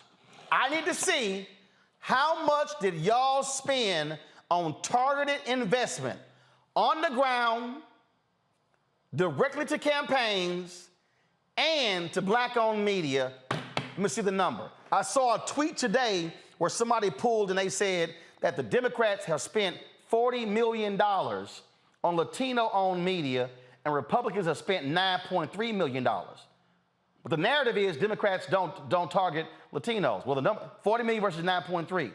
That has to happen. So that's why I'm saying we can't say, Jamie. I'm saying, no. I want the whole apparatus at the table and say, put your numbers up. I don't want to hear anecdotes. I want to see actual numbers. And now we're going to have a conversation, Renita.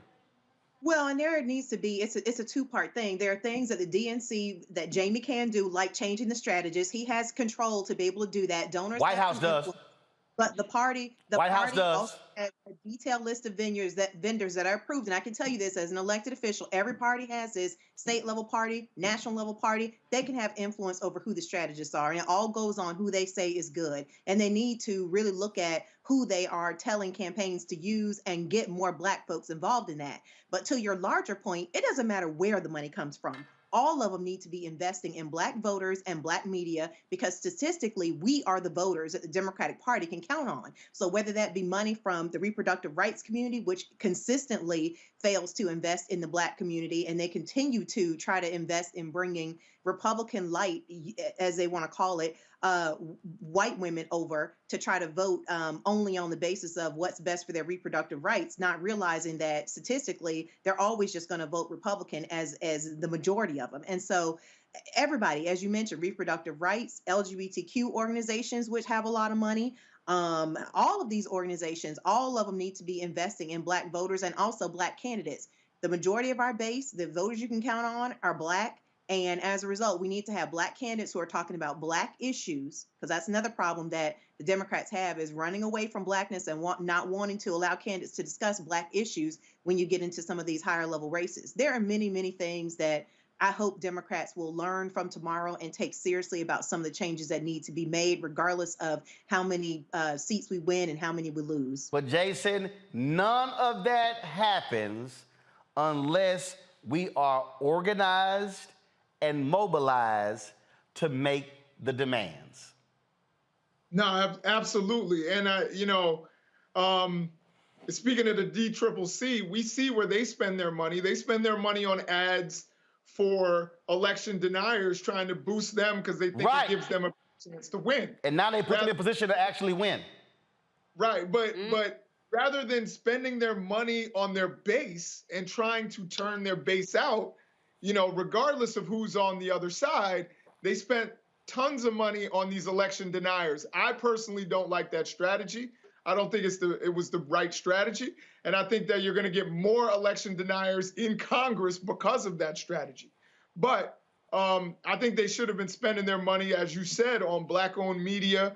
As you said, they're spending money on Latino media. But I think part of the problem with the Latino media is that Republicans are already entrenched in that, where they don't have to spend a ton of money. They've got, the talk radio in Spanish in South Florida. They got a bunch of Cuban Americans who do that and don't need money. They do it because they believe in it. Democrats haven't established that kind of an apparatus in a lot of parts of the country, and they're, not going to win. So I think, honestly, we also need to acknowledge, number one, it came out that Russia is interfering in this election again. And who do they target but Black voters? We don't know how effective No, hold on, brother. I can tell you right now, I have the uptick in the trolls that have been coming at me. And y'all, this is real simple. When y'all see a tweet, the first thing you need to do is click the bio. And if they open their account in October or November and they have 0 to 6 followers, that's a bot. See, ain't nobody Black just all of a sudden opening a Twitter account in November and it's always like 6 followers. Like it ain't 12, it's always 6. And you would think the dumbass trolls would have figured it out by now. But again, y'all, I pick them off every time. And so you're right. They are out. They are deliberately spreading disinformation specifically to Black people. And I'm seeing the uptick in the Asians got a hate crime bill. Lie.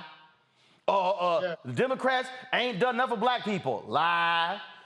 When we gonna get a specific lie? I mean, you can point it out if you're smart enough not to get caught in the game. Jason, go ahead and finish your point.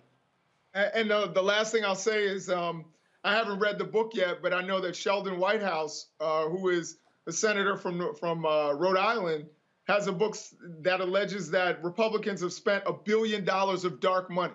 So you don't know where that money's coming from. I agree with you that votes win elections, but let's not downplay what money does, like in these elections. if you see somebody enough times, it's kind of like listening to a song on the radio. Have you ever listened to a song and been like, I don't like that song? And then you hear it played 9 times and you're like, oh, it's growing on me. You know, I think that one of the things that we've seen, it makes it in the numbers that we see, it may seem kind of even what Democrats and Republicans are spending. But when you bring in the dark money that Republicans are putting in, and according to this book, $1 billion of it, like, it's pretty hard to compete with that. And so this is why we need to get big money out of politics. You know, this is why I think Bernie Sanders, you know, you could think what you want about him, but I think he brought a really important issue to the fore about getting all that money out of politics and making it about me and you and people who can afford, you know, $5 to give to a candidate and $5 to give to Roland Martin Unfiltered. You like that plug, I hope. Well, of course, you know, I always got to do the plug, right? All right, y'all, if y'all want to see some bullshit, just watch this here. Nikki Haley, of course, former governor of South Carolina. She worked as the ambassador to the UN for Donald Trump. Let me tell you what her trifling ass did. I'm just going to go ahead and play for y'all what her trifling, sorry ass had to say at a Herschel Walker rally about Senator Raphael Warnock. Hit play. Illegal immigrants are more patriotic than the leftists these days. They knew they worked to come into America, and they love America. They want the laws followed in America. So the only person that we need to make sure we deport is Warnock.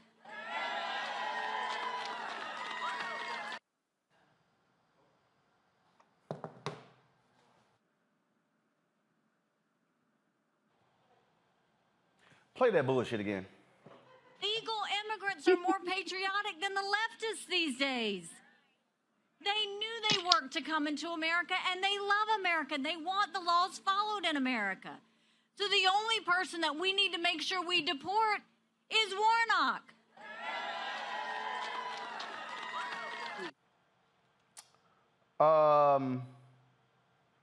First of all, Nimrata, your name ain't Nikki. Your name is Nimrata Haley.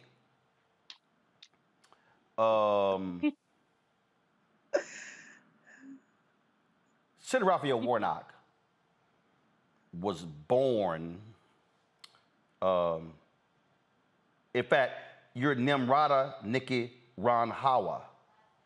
That's actually your name. Your daddy, Nikki, your daddy, Nimrata, immigrated from India. Your daddy. Senator Raphael Warnock, Nimrata, is from Savannah, Georgia. His daddy and mama are from Savannah. Nimrata, Warnock doesn't have an immigrant history. You do. Your daddy is from India. Your daddy not from Indiana. You were born in South Carolina, Nimrata, but your daddy wasn't born in South Carolina. Yeah. Your mama wasn't born in South Carolina. Your mama and daddy came to America.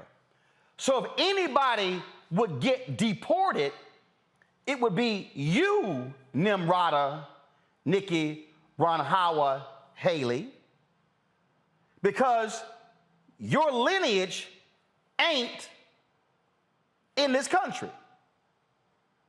On the other hand, Raphael Warnock, his ancestors didn't have the option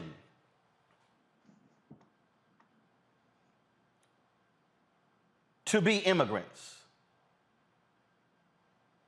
His ancestors, Nimrata Nikki Ranhawa Haley, came here in chains. They were stolen labor. They were property, Nimrata Nikki Ranhawa Haley. So for you to stand at a rally and you are campaigning for a black man who, if we were in Georgia a couple of 100 years ago, absolutely would have been a Mandingo. Absolutely would have been in the field. And all of these Republicans, they ain't saying nothing. Nobody wants to say a word. Nimrata, Nikki Ronhawa, Haley. Renita, you can go ahead and comment, because she gonna make me cuss. You already did cuss. Renita, go ahead. This is what I think is interesting. First of all, what was Nikki Haley even doing in Georgia? Because I can tell you in the 6 years of serving in the House of Representatives in Georgia, I've heard exactly 0 Republicans ever be excited about Nikki Haley. I think this is a sign that Herschel Walker's campaign is desperate, because what we've seen on the ground here is that ever since his son, Christian Walker, came out and basically said, hey, listen, I know the man and he can't stop lying, Republicans have really fallen back on, Georgia Republicans have fallen back on defending Herschel. They are sick of defending these lies all the time, and they're sick of defending his behavior, like pulling out fake cop badges. So I think that really this is just a sign of Herschel being desperate and bringing in somebody that nobody cares about. We hadn't heard anything from Nikki Haley in years, I would say, as a country. And I think everybody pretty much preferred it that way. I know I certainly would like to go back to not hearing from Nikki Haley. Jason? Yeah, so couple things. Number one, I think what your other guest said was 100% correct. I haven't thought about Nikki Haley at all. She hasn't even come up in conversation. I haven't, there was one point where people were talking about she may run for president. I don't hear those conversations, and I'm around some of those right-wing people, and I never hear her name come up anymore. She's an afterthought, and I don't think she's going to make any kind of difference. I will say I don't want to get into making fun of her name. Or No. I didn't make fun of her name. I actually pronounced her name because if you don't give the history, if you only say Nikki Haley, but if you don't explain to people where her mama and daddy are from, then they'll think, well, why are you bringing this up? No, she isn't. She is a child of Indian immigrants, not Warnock. Go ahead. No, absolutely. I agree 100%. I just want to make sure that the audience understands that it's not, we don't want to do the whole Barack Hussein Obama thing. You know what I mean? No. What I'm doing is, what I'm not doing, first of all, you ain't got to throw Hussein in. Hell, the man first name is Barack, last name Obama. Hell, you figure his whole damn name black. He wasn't running as Barry. He ran as Barack. She's running as Nikki. She's Nimrata, Nikki Ronhawa, Haley. And I'm established that because if she gonna say somebody should get deported, only 2 people we talking about right now ain't from here. Right. No, I hear you. I was just pointing that out. You ain't got to point it out. I know what her name is, and she know what her name is. And her mama and daddy ain't from here. No, they're not. They're not. So she gonna how about deport somebody? Nikki, there's a country you can get sent back to, not Raphael. He can go back to Savannah, but that's where he's home from. Real quick, Julian, your comment before I go to my next guest. Something about Raphael Warnock is a descendant of enslaved people. He's talked about his background. How dare she? You say you need to stop cussing. I had something, I can't say it on the air, but that heifer, that's the nicest thing I can say, has nerve, the temerity to talk about a black man who's a descendant of slaves. But that's why she's going making the money she's making. Her children's book has failed, and she has failed. She is irrelevant, as everybody else has said on the panel, a footnote, and it's kind to call her a footnote. What she is a blip in the wind, and let's leave it at that. All right, folks. Again, election is taking place tomorrow all across the country. Folks are going to the polls. Races are very tight in Florida, Wisconsin, Ohio, Pennsylvania, and one of the places where Democrats are hoping for a huge win is in North Carolina. Joining us right now is Cheri Beasley, who is running for the United States Senate from North Carolina against Congressman Ted Budd. Cheri, glad to have you back on Roland Martin Unfiltered. The polls are very tight there. Early voting is over there. And one of the things that when I keep telling people about why every vote matters, the reason you're actually sitting here right now is because 2 years ago, you lost by 401 votes to be the Chief Justice of North Carolina State Supreme Court. And that's a perfect example of where every vote can absolutely matter. And I'm sure there were thousands of black folks who did not vote in North Carolina that could have voted and made you the Chief Justice. You know, Roland, you're right. Every vote really does matter, and you're right. With 5.5 million votes cast, I fell short by 401 votes. And North Carolina judges run in contested statewide elections. Thankfully, I've had 2 successful ones, and we really can win this race. I think your point also shows us just how important not just voting is, but the power of voting and the fact that there's a real attack on our right to vote. And so that's part of my promise to North Carolina and to this country. I will work really hard to protect our right to vote and all of our rights because all of them are really under attack right now. And when we talk about the critical issues, I mean, the reality is, I keep explaining to people this, when you look at votes, first of all, Richard Burr, you look at even right now, the senator right now that's there from North Carolina. Look, they stopped several black women from being on federal benches. They've supported these voter suppression laws. And frankly, they have not been advocates for health care, Medicaid expansion. Obviously, when it comes to a woman's right to choose, we could go on and on and on. And also, but he's not going to support the John Lewis Act. The other voting law. He's not going to stay in there and support the George Floyd Justice Act. And so when it comes to black voters, to me, the choice is real clear who you want representing you in Washington, D.C. Well, Ted Budd didn't vote to support the Freedom to Vote Act or the John Lewis Voting Rights Act. And you're right, he has aligned himself with the most extreme faction of his party and is leading the charge on an absolute ban on abortion without exceptions for rape or incest or risk to a mother's health. And so that means that a woman who's been sexually assaulted will be forced to carry the child. It also means that a woman who has an ectopic pregnancy or a septic uterus or miscarriage that her body won't release will not be able to get the life-saving treatment that she needs, which is an abortion, and it means that women will die. And disproportionately, we know that it will be black and brown women. We just can't let that happen. Anytime our freedoms are on the line, I will be fighting, and I will fight hard to make sure that Roe versus Wade is the law of the land. One of the things that we saw in the last election in 2020, we saw Tom Tillis, we saw him really reach out to and get, significant number of black men supporting his campaign. What has your campaign been doing to really speak to black men in North Carolina, but to also speak to black rural voters? A lot of attention is always on the large cities, but when you look at those numbers, you have not seen in the past the real effort to touch African Americans who are in rural parts of North Carolina. You know, you're right. And it's been really important to me to visit every single one of our 100 counties. We're a big state. We're the 9th largest in the nation. And there are people who live in Halifax County or Mitchell County or Robinson County who have felt left out of the state.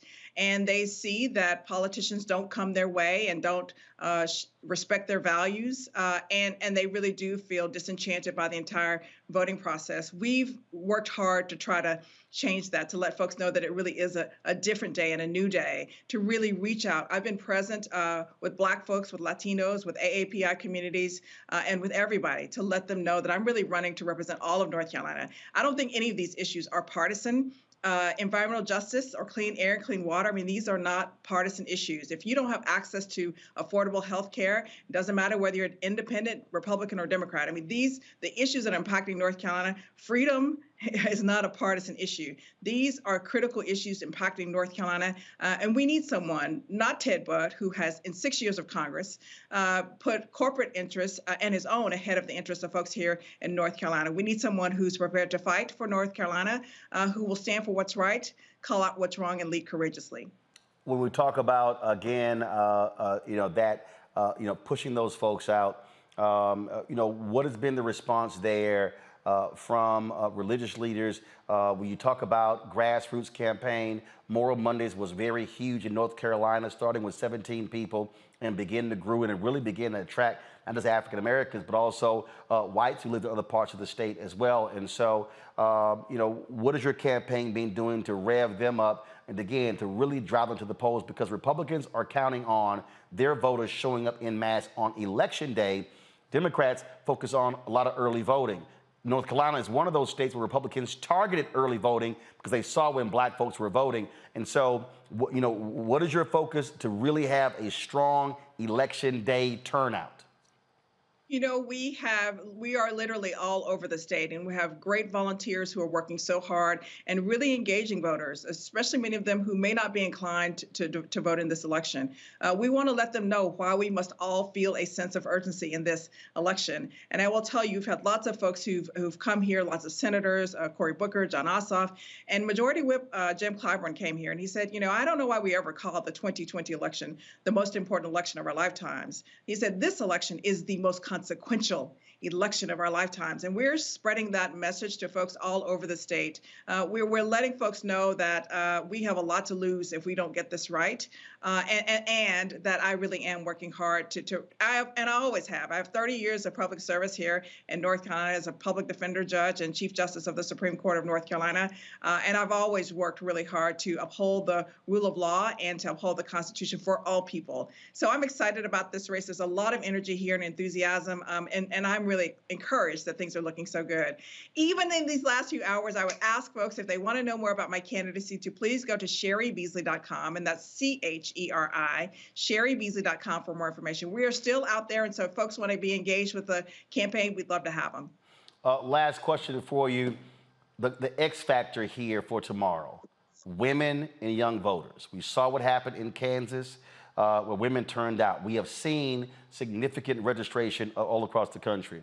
A lot of these polls are not actually showing those voters. And the same thing with young voters. And so has your folks also been really focused on those college campuses, turning out young voters? Because if young voters, it was 25-28% in 2020.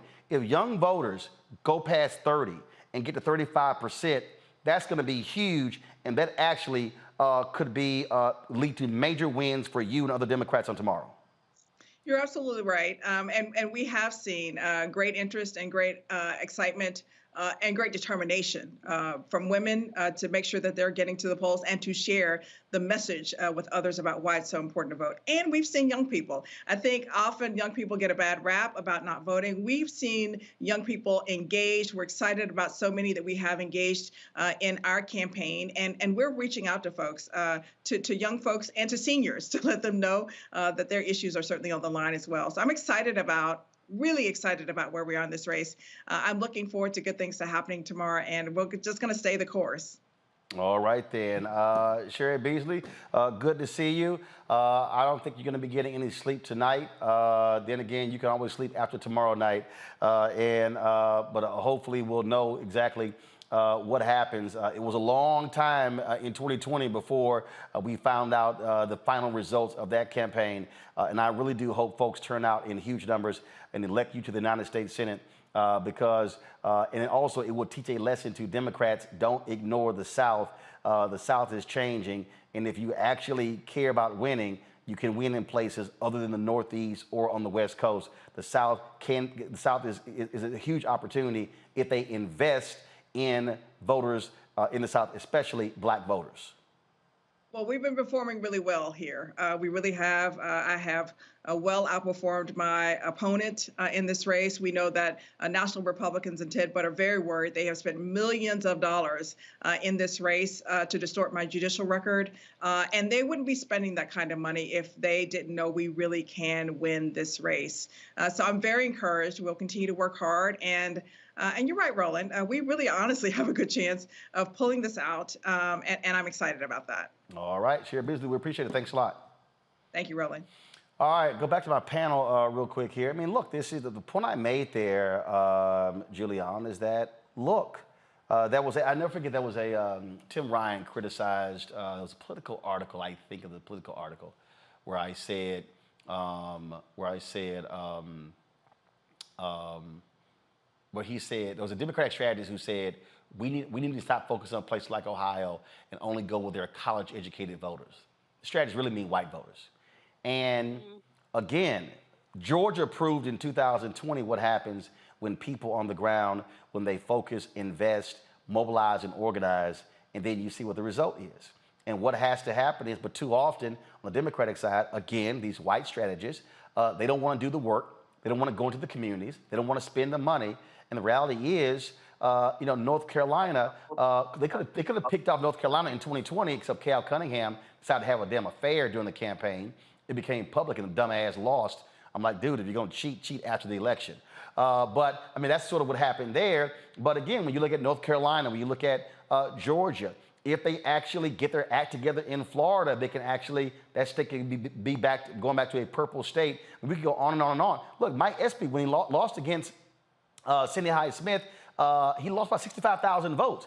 There were more than 65,000 black people who did not vote. And so the opportunities are there, but like anywhere else, if you do not invest, then there's no chance you're actually going to be able to compete or win. Well, you know, Roland, I'm sitting here in L.A. where Rick Caruso was running against Karen Bass for mayor.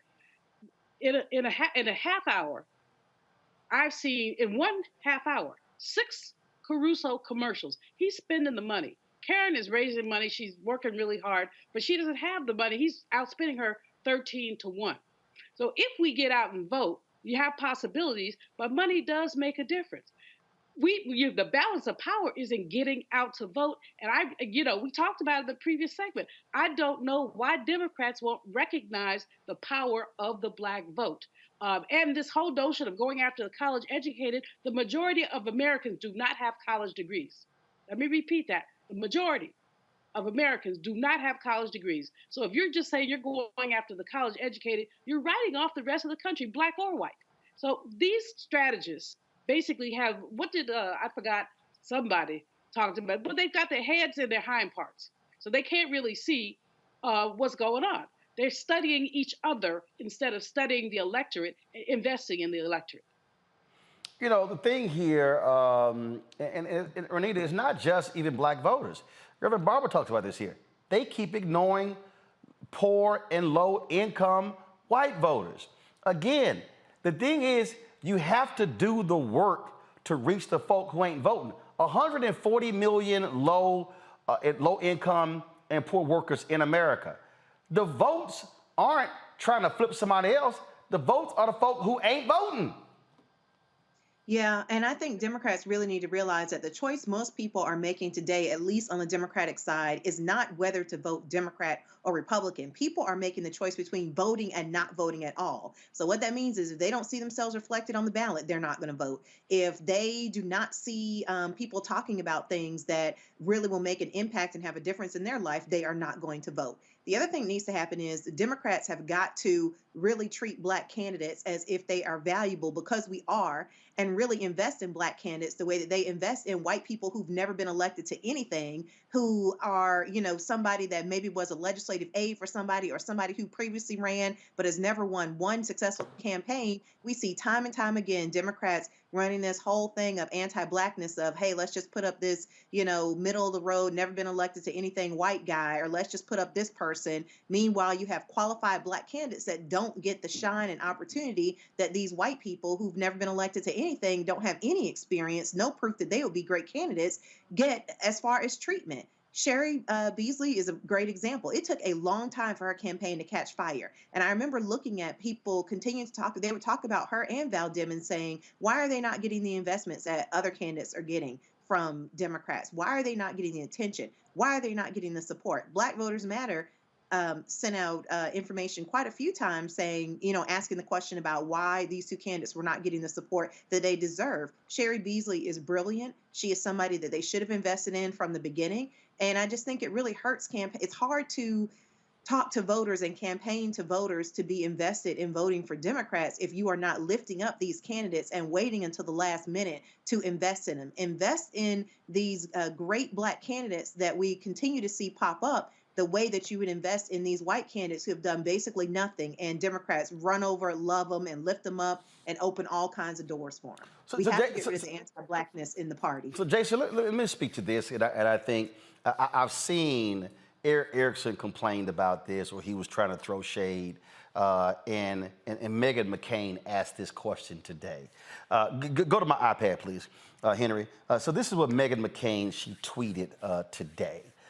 She tweeted, genuine question. When Beto and Stacey Abrams lose tomorrow, how many more elections will they run in the future? How much more money will be given to them? How many more big magazine spreads and cameos on TV shows? At what point does winning start mattering to Democrats? Well, you know, I had to respond to that, and I did in a series of tweets. So allow me to explain it here and unpack this thing for y'all. And this is what I said to Meghan, which clearly you would think somebody who is constantly invoking her dad's name, who was a United States senator, would have some understanding of politics. You would think somebody who has worked at Pivot, Fox News, MSNBC, The View, has a column, has written books, has had a radio show, has gotten all of these political jobs. She would have any understanding of basic politics or politics 101. So this is what I had to explain to Meghan on social media, because she clearly has no clue about politics. In 1984 and 1988, Reverend Jackson ran for president of the United States. And there were people who were saying, Jesse, why are you running? He was hearing the phrase, run, Jesse, run. It followed Harold Washington being elected mayor of Chicago in 1983. And so he runs in 1984 and is traveling around the country. And then he runs again in 1988. And what people don't understand is that Reverend Jackson's run in 1988 led to Ron Brown becoming the first black chair of the Democratic National Committee. That led to them changing the rules of the Democratic Party from winner take all to proportional wins, because folks said, wait a minute, it's grossly unfair that Reverend Jackson was not able to win delegates, even though he was winning many of these places where a lot of black folks were. And so the rules were changed in the Democratic Party because Reverend Jackson dared to run for president. And so what ended up happening 20 years later, a then senator from Illinois, Barack Hussein Obama, runs for president. People talk about, how Obama won the Democratic nomination, but everybody forgets that Obama lost the major states in 2008 to Hillary Clinton. She won California. She won Texas. She won Ohio. She won Pennsylvania. Because Michigan and Florida moved their states, then their votes were not included. So fact of the matter is this here. If Reverend Jackson does not run in 88 and then change the rules, Obama is not president.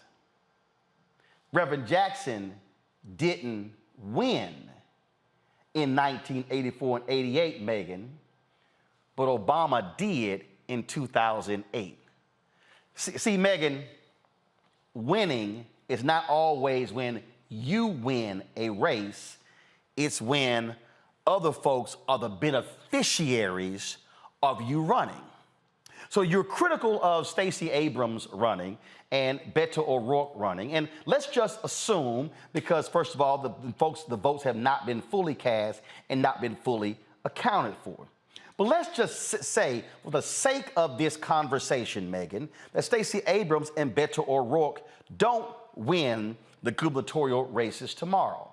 What you don't understand, Meghan, is that by Beto O'Rourke running and losing by 2.5 points to Senator Ted Cruz, he actually energized the entire Democratic base. And so when he was running, there were people who were down ballot who actually won their elections because of the turnout of Beto O'Rourke.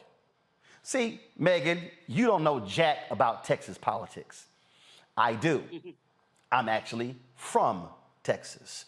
I'm born and raised in Texas. I'm still a registered voter in Texas. Mama and daddy, 74, 75. Mama be 75 in a couple of weeks. So they have worked political campaigns. See, I don't just yell, my daddy, my daddy, my daddy, like you do. But I do understand politics, Megan. And what you have to understand, Megan, is that Democrats used to be in control of all statewide positions in Texas. John Tower, Republican, was the first Republican elected statewide in Texas since Reconstruction. George W. Bush beats Ann Richards for governor. When he wins the second term, they win all statewide positions. They've since run the entire state. What happened when Beto runs, Megan? Dallas County flips from red to blue. 18 black women run for judge in Harris County, Houston. I helped campaign for them. And they win in 2018, Megan. What then happens? Black DA in Dallas County, black DA in Houston. All of a sudden, Democrats began to win Dallas County, Harris County, Bexar County, Travis County, because all of a sudden of the amount of money Beto raised and the organization and the infrastructure that he put in place, and because he visited every county in Texas. So he did what the previous folk who ran for governor wouldn't do, and that is travel the state.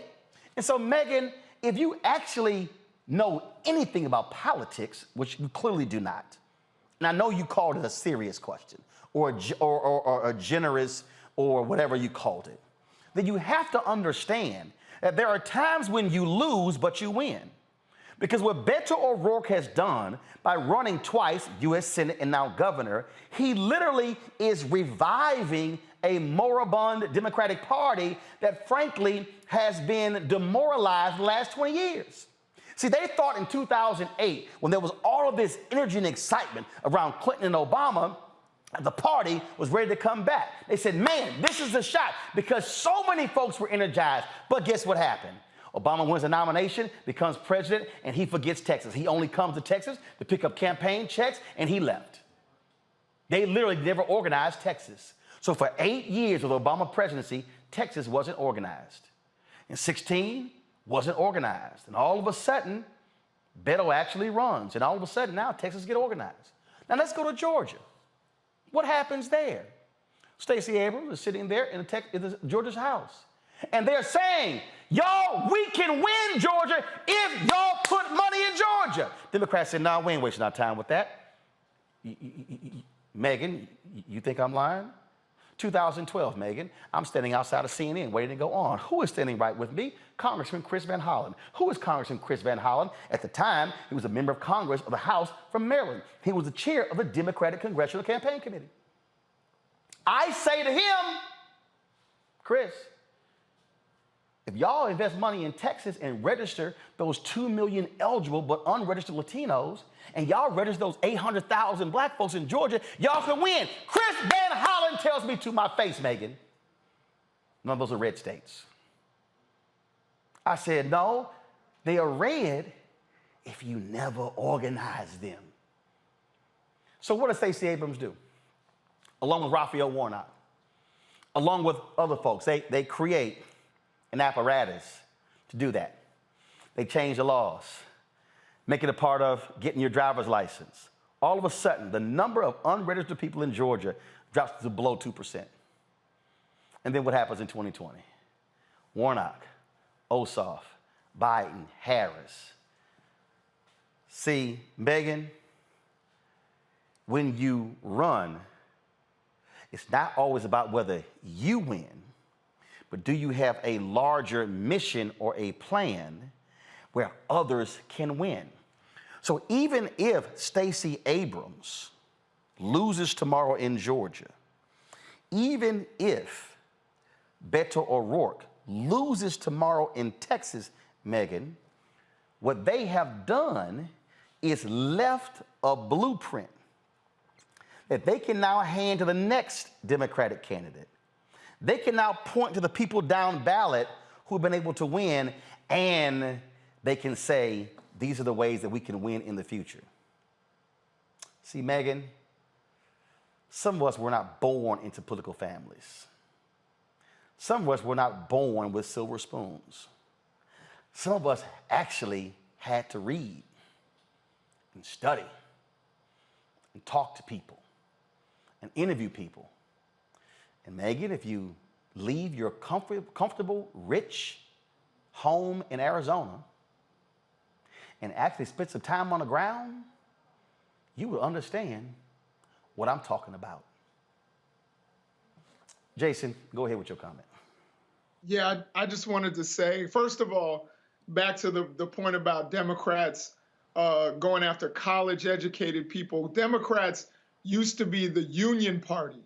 We used to be the party that got their hands dirty, and now they're just going after college-educated people. It's a huge mistake, and that's why we're effectively called elitist. And that's something that you wouldn't think would stick, but it does, because you've got strategists out there with elite strategies, and it's ridiculous. Now, you would think Meghan McCain would be intimately knowledgeable about 2008 in particular, since her family was pretty involved in that, but obviously she doesn't. She wasn't, and obviously she also is not aware of the fact that Richard Nixon, I believe, ran for president 3 times. I think it was 3 times a charm before he actually won. And of course, that was in her party. So this idea that you have to win every election and you can't come back, first of all, I would tell Republicans, tell that to Trump, who's going to announce that he's running again after being thoroughly defeated by 74 electoral votes and 8 million individual votes in the last election. He's still going to run again. And unfortunately, he has a decent shot of winning. I hate to say that, but it's true. So this idea that you can lose, an election and then therefore your career's over is ridiculous. That's like a boxer getting beaten and all of a sudden, I lost my fight, I can't ever fight again. That's ridiculous. That's not how politics work. We've seen people come back and sometimes come back more than once and then finally win because their message finally resonates, whatever that message is. So, I mean, it was an absurd tweet by an absurd person. I don't think anyone in the media necessarily misses Meghan McCain, but hey, she's still out there making her voice heard. Well, the reason I thought that was important, Renita and Julian, Renita, I'll go to you first, is because I've heard other people say that. And I think a lot of people just simply don't understand politics and don't understand when somebody's running, they're not necessarily just running for them. They serve a purpose that's actually bigger than them. Yes, but Roland, you see, this whole thing is a great example of what I was talking about before. Mediocre white person, who is Meghan McCain, floated up for no reason, no good reason at all, as somebody who should be weighing in on and telling us who should be allowed to run and who should not. She has done nothing except have a father who was elected. But meanwhile, she thinks that her opinion should count with as much weight as people who, like myself and yourself, who've actually done the work. I think the better question here is, why is she counting their pockets? Why is she counting their opportunities? Like, she should not have anything to say about what these people choose to do if they do not win their elections. But to your point, everything that you said was correct. People really don't understand what happens with the impact of somebody running a campaign where you're galvanizing a lot of folks. Elections are connected, and sometimes you may lose, but lots of people may win. And that is exactly what we saw happen in Georgia when Stacey Abrams lost in 2018. There were DAs across the state that got elected. There were all types of local county commissioner seats that flipped, that some of them never even had Black representation in their entire history. They had historic elections because of Stacey being at the top of the ticket. So, I mean, again, Meghan, prime example of what I was talking about before, mediocre white people talking loud and wrong and being elevated for absolutely no reason. Julian, we often on this show, we talk about how so much focus, whenever people talk about suburban women, they also are talking about white women. Well, guess what? Sarah Palin, she just said it out loud. Listen.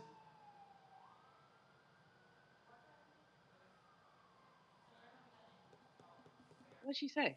Hold on, I'm about to play it in a second. Come on, y'all. The Sarah Palin soundbite. They're the ones in the grocery store. Start it over, They're the please. ones, Start from the out there top. making, yeah. Women, they're the ones in the grocery store. They're the ones out there making sure. I need you to pull the audio up. She's saying it from the beginning. I'm going to replay it again. Have the audio up, please. The trajectory that we are on, Eric, in our country, it's not good. It's going down, and something has to change. The audio up. She says white women at the top. Women, most women in general, we're not stupid. White suburban women, we want to change. We want to get back on track, and we want safety for our kids. I think of it more as a bunch of mama grizzlies out there looking to support and defend that next generation, and we will rear up on our hind legs, and we will do anything that we can to defend our cubs. No, that there was a Wall Street. Hold on, Julianne, slow down. Now remember, there was a Wall Street Journal article that talked about white women swinging Republican and them coming, voting for more of them. And so this is Palin on Newsmax. I'm gonna play it again so y'all can hear every word that she says. Go. Yeah, white suburban women, they're the ones in the grocery store. They're the ones out there making sure that their kids are safe, walking to school and getting home. And they see that the trajectory that we are on, Eric, in our country, it's not good. It's going down, and something has to change. White suburban women, most women in general, we're not stupid. White suburban women, we want to change. We want to get back on track, and we want safety for our kids. I think of it more as a bunch of mama grizzlies out there looking to support and defend that next generation, and we will rear up on our hind legs, and we will do anything that we can to defend our cubs. Now, y'all, the Wall Street Journal article, Julianne, was based upon 297 white women. Well, if you only talk, but I love it how it's like, it's white women, white women, white women. Y'all, 35% of today's suburbs are non-white people. But again, when y'all hear people, candidates and parties talking about suburban women, they ain't talking about nobody who look like us. So, Roland, are we calling this segment a Becky in politics? Because between Meghan McCain and stupid Sarah Palin, we got Becky in politics. I mean, when she says women going to the grocery store, black people eat too. We go to the grocery store too. She is doing the dog whistle that she's always done. And the grizzly example is whatever. I just think that when we look at these McCains, these Palins, they're dog whistling white folks. And when you say women, ain't I a woman, Sojourner Truth said. So her comments are just out of order. But just like Meghan McCain's, and I don't know why Meghan McCain thought she should get into what's going on in either Georgia or Texas. It's none of her business, and she has no background there. And whether Beto and Stacey win or lose, they have mobilized people. I think the example you used of Reverend Jackson was a really good one, because if you remember 1984, how many people were empowered by Jackson's win? I could just call the roll of the Donna Brazile, Cleo Fields in Louisiana, Mignon Moore, who worked on the campaign, Yolanda Caraway, who's now a strategist. I mean, you could just call the roll of the people who basically were empowered by that Jackson run. And so she doesn't know what she's talking about. And quite frankly, when she's talking about losers, she might want to talk about her daddy if she wants to talk about losers. And people, basically respected John McCain for many reasons, but, he was, and for giving President Obama props when many other Republicans did not.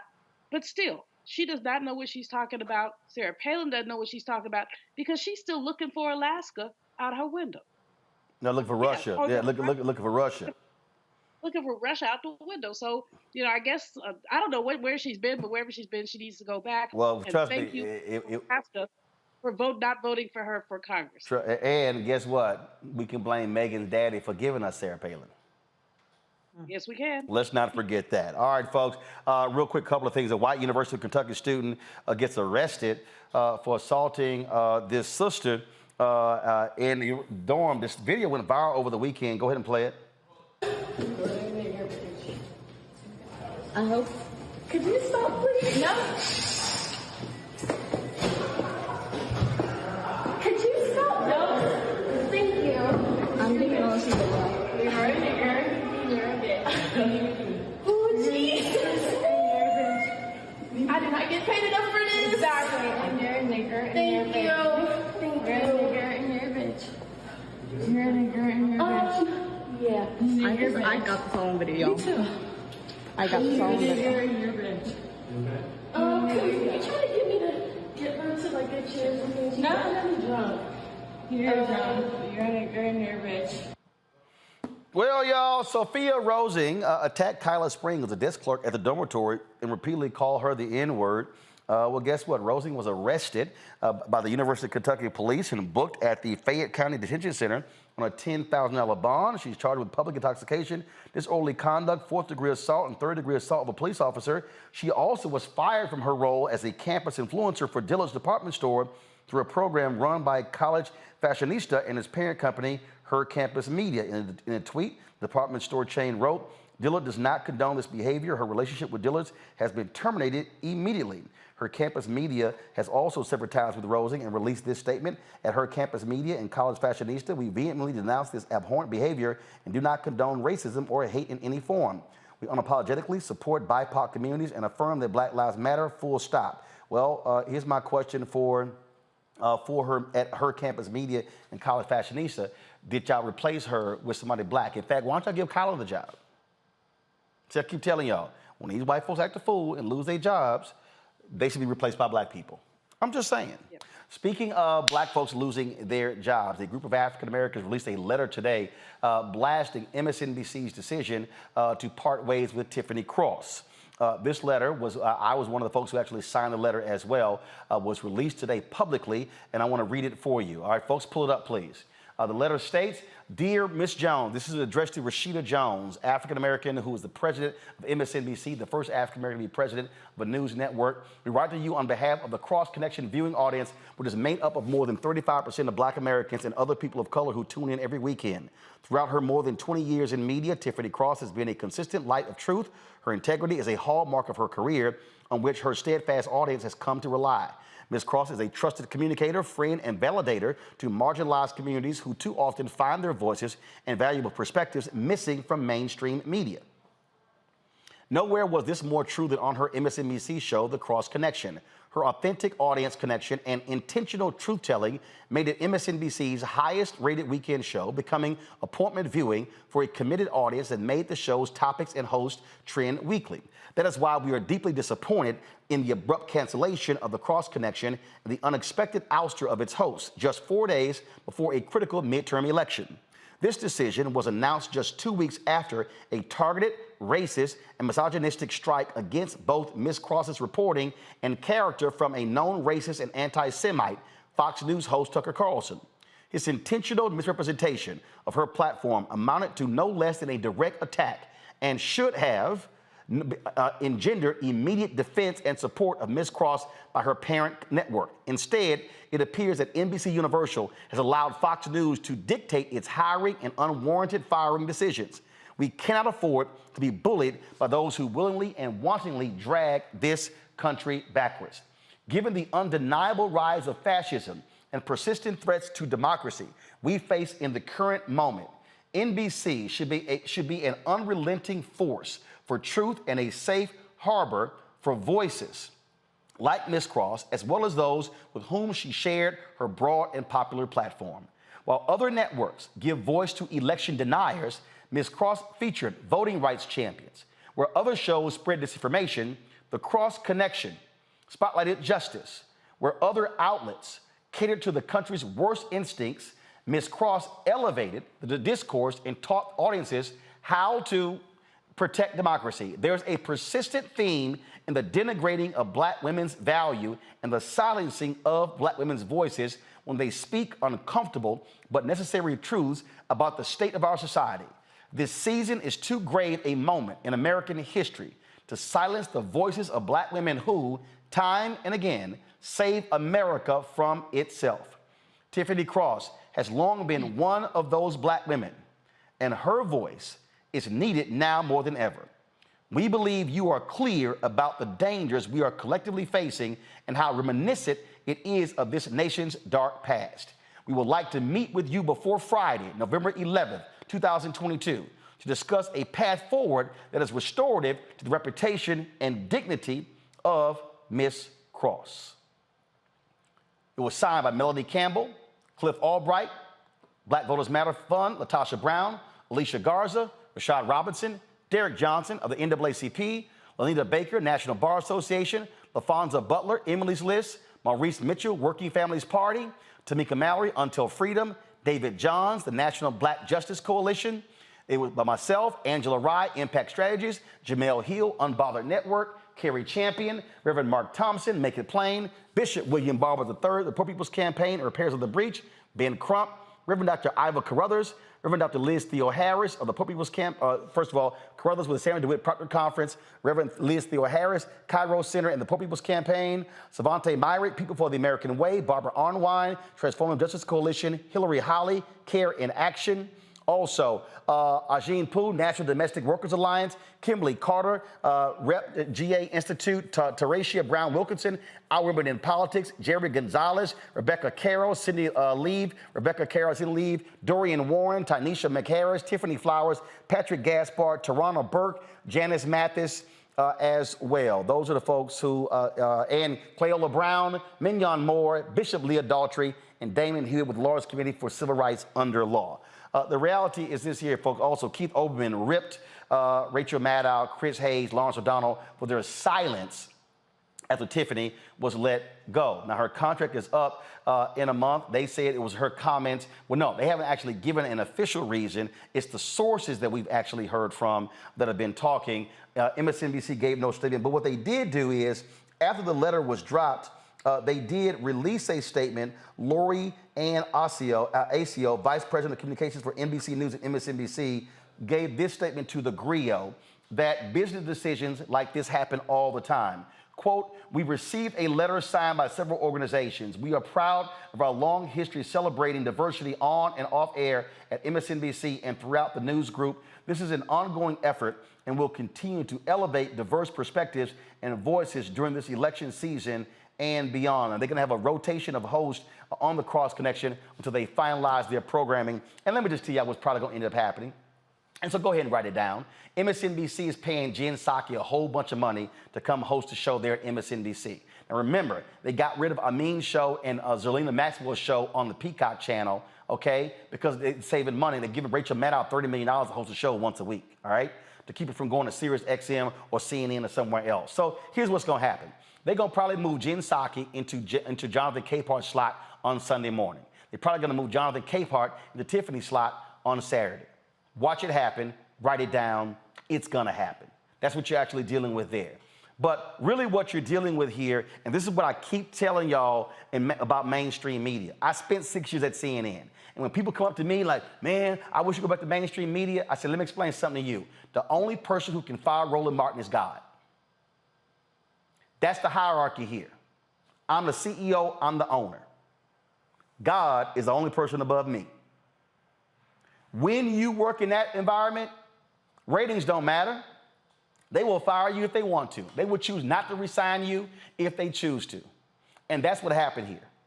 And so I said this, and I tweeted this. Rashida Jones, who I know, the president, must speak to this issue why Tiffany Cross was not given a new contract and continued hosting her show. Her boss, Cesar Conde, over NBC, must speak to this. His boss, Jeff Shell, who's over all of NBC Universal, must speak to this. They all must speak to it. And black folks, this is real simple. You got to make a decision.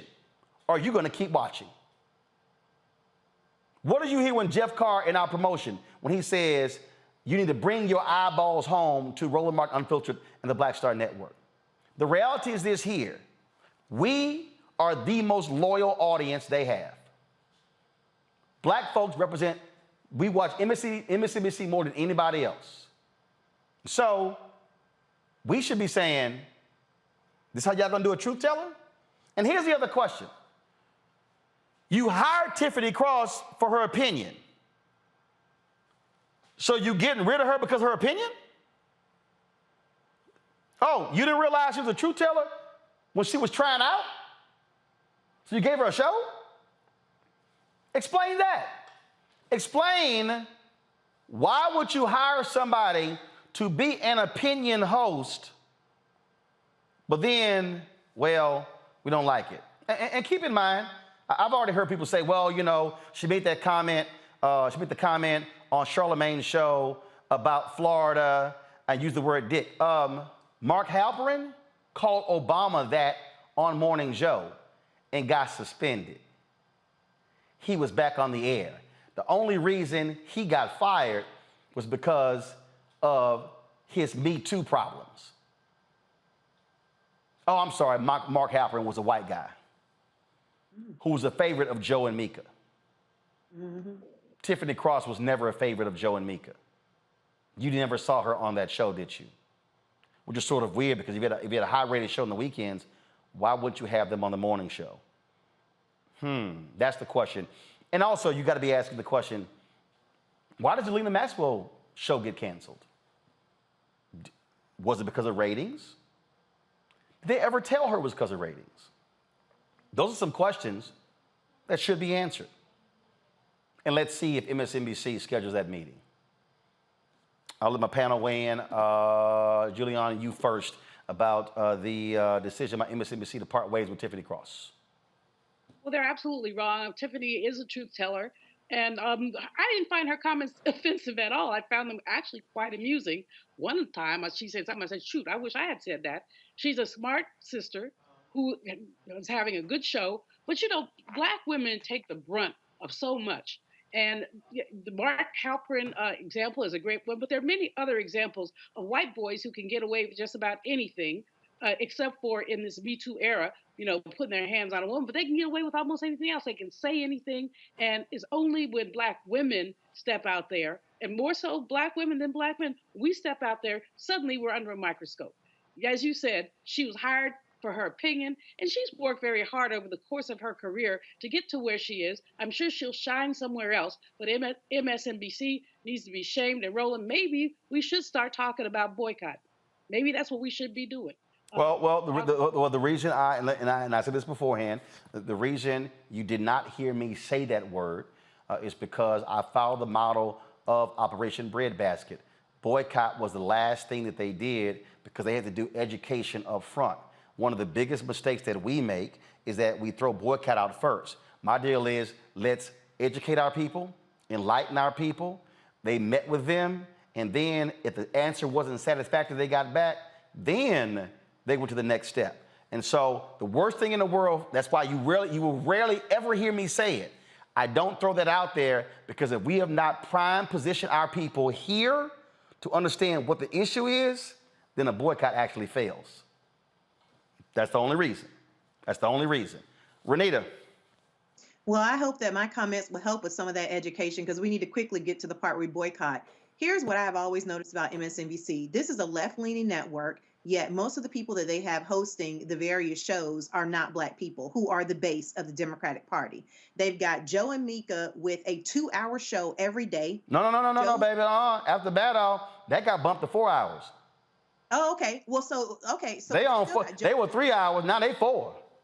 Okay, but you still got Joe and Mika, a Republican. He says he's left the party, but we also remember when he got caught helping Trump to get elected. And then you got Nicole Wallace, who has a 2-hour show. Meanwhile, you've got brilliant people on MSNBC who've never been given an entire show, like Jason Johnson. And so MSNBC, they do things that you would never see Fox do, which is, number one, elevate what is supposed to be the opposite of what the network is about. You never see Fox bringing up a whole bunch of Democrats to have 2- and 3-hour shows. And they don't really, most of the hosts do not represent the people who actually vote for Democrats.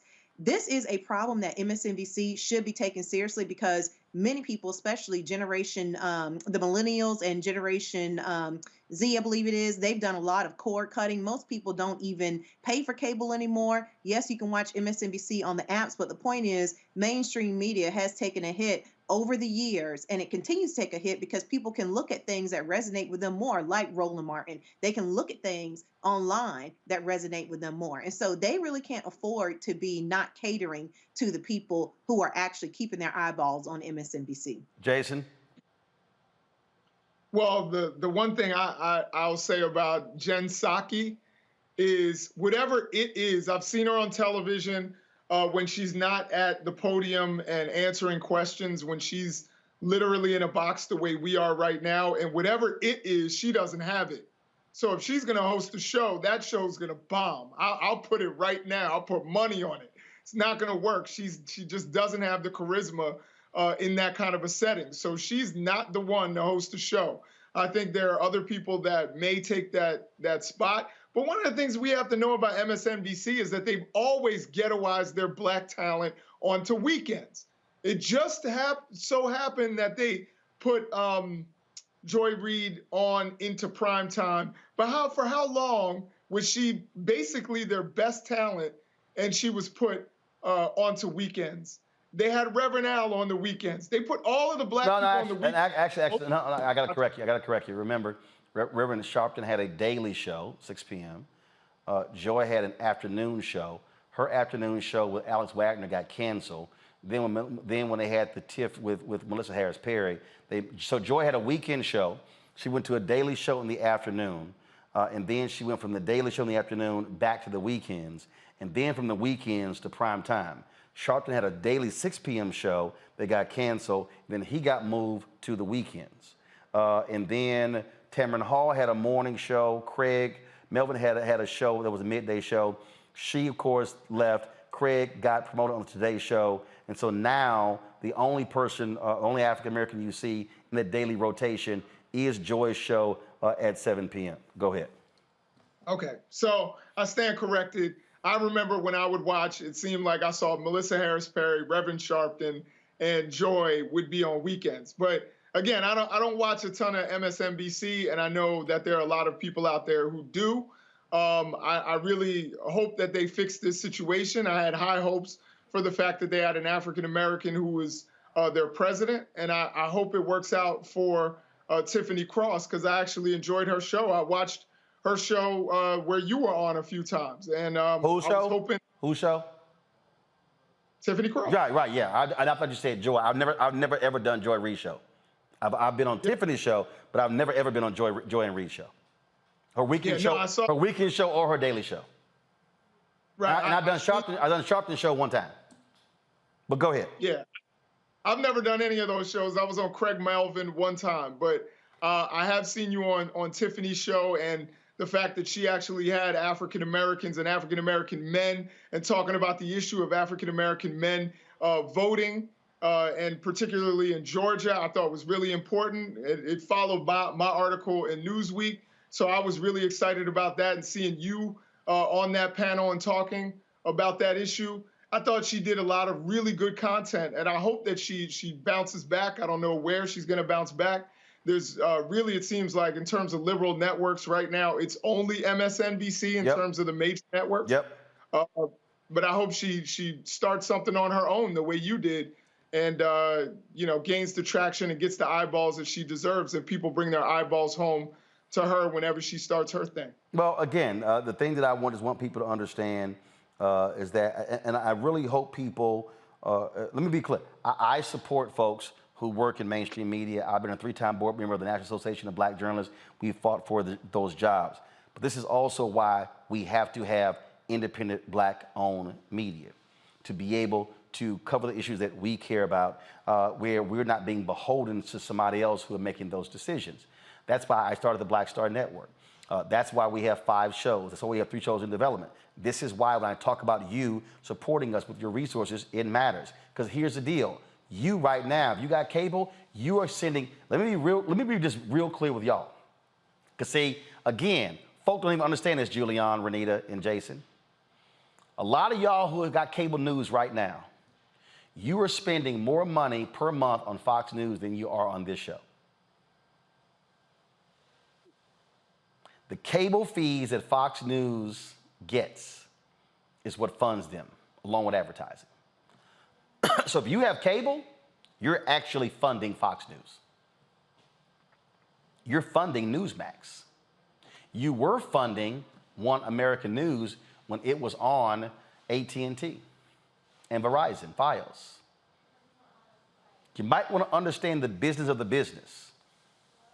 Fox News is the most profitable cable news network. And they get paid a monthly fee. Every cable bill you're paying, if you have cable, you are sending money to Fox News every single month. Just so you understand that. And the same with MSNBC. And the same with CNN. So you literally are funding these networks. And so when we're complaining about what they do, we're funding them. Just so you're aware. Renita, Jason, and Juliana, I certainly appreciate it. Folks, tomorrow, live coverage. 6 hours of live coverage beginning at 7 p.m. right here on the Black Star Network. We've got more than 50 people who are lined up to speak. It's going to be a phenomenal night. Y'all, don't waste your time with the networks. If y'all want the blackest, realest breakdown of the election, watch the Black Star Network tomorrow. We're going to end the show with something Reverend Barber just sent me. He asked me to play this, and I said, I'll absolutely do it, folks. This is him talking about the importance of this election and what it means and why it matters to us. He's going to take us home. How?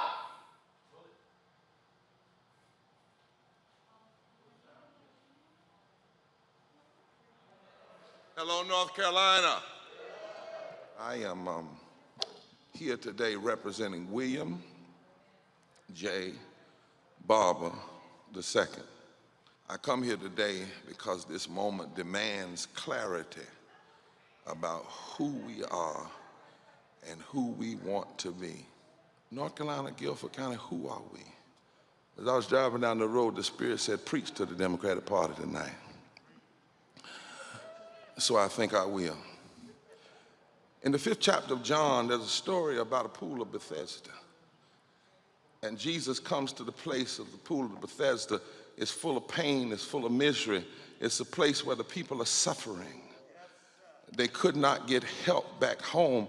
The people felt like their political leaders didn't care and their religious leaders didn't care. It is a place for those who know that nothing is being done to reduce the misery index. And the Bible says that Jesus went where the misery was. And this story says to me that if you're going to really shift public policy, you got to first see the misery.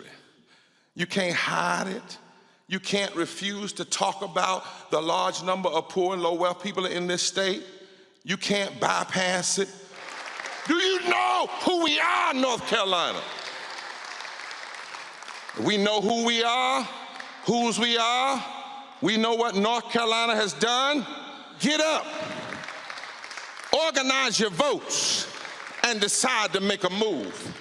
If you're tired of politicians like Ted Budd who have gone to Washington making promises that he's going to follow a fateful agenda, but then when he got to Congress, he did everything Jesus wouldn't do. He blocked living wages, he blocked health care, he blocked the child tax credit from being expanded. If you don't like it, get up, organize your votes, and decide to make a move. If we tired of a Senate where 50 Republicans and 1 or 2 Democrats will obstruct actions on voting rights and climate justice and living wage, if you're tired of it, get up and organize your votes and decide to make a move. If we want a senator named Cheri Beasley who will stand up for North Carolina, if we want a black woman in the seat Jesse Helms used to hold, if we want a woman that'll fight to protect women and protect workers and protect families and protect the sick, then get up,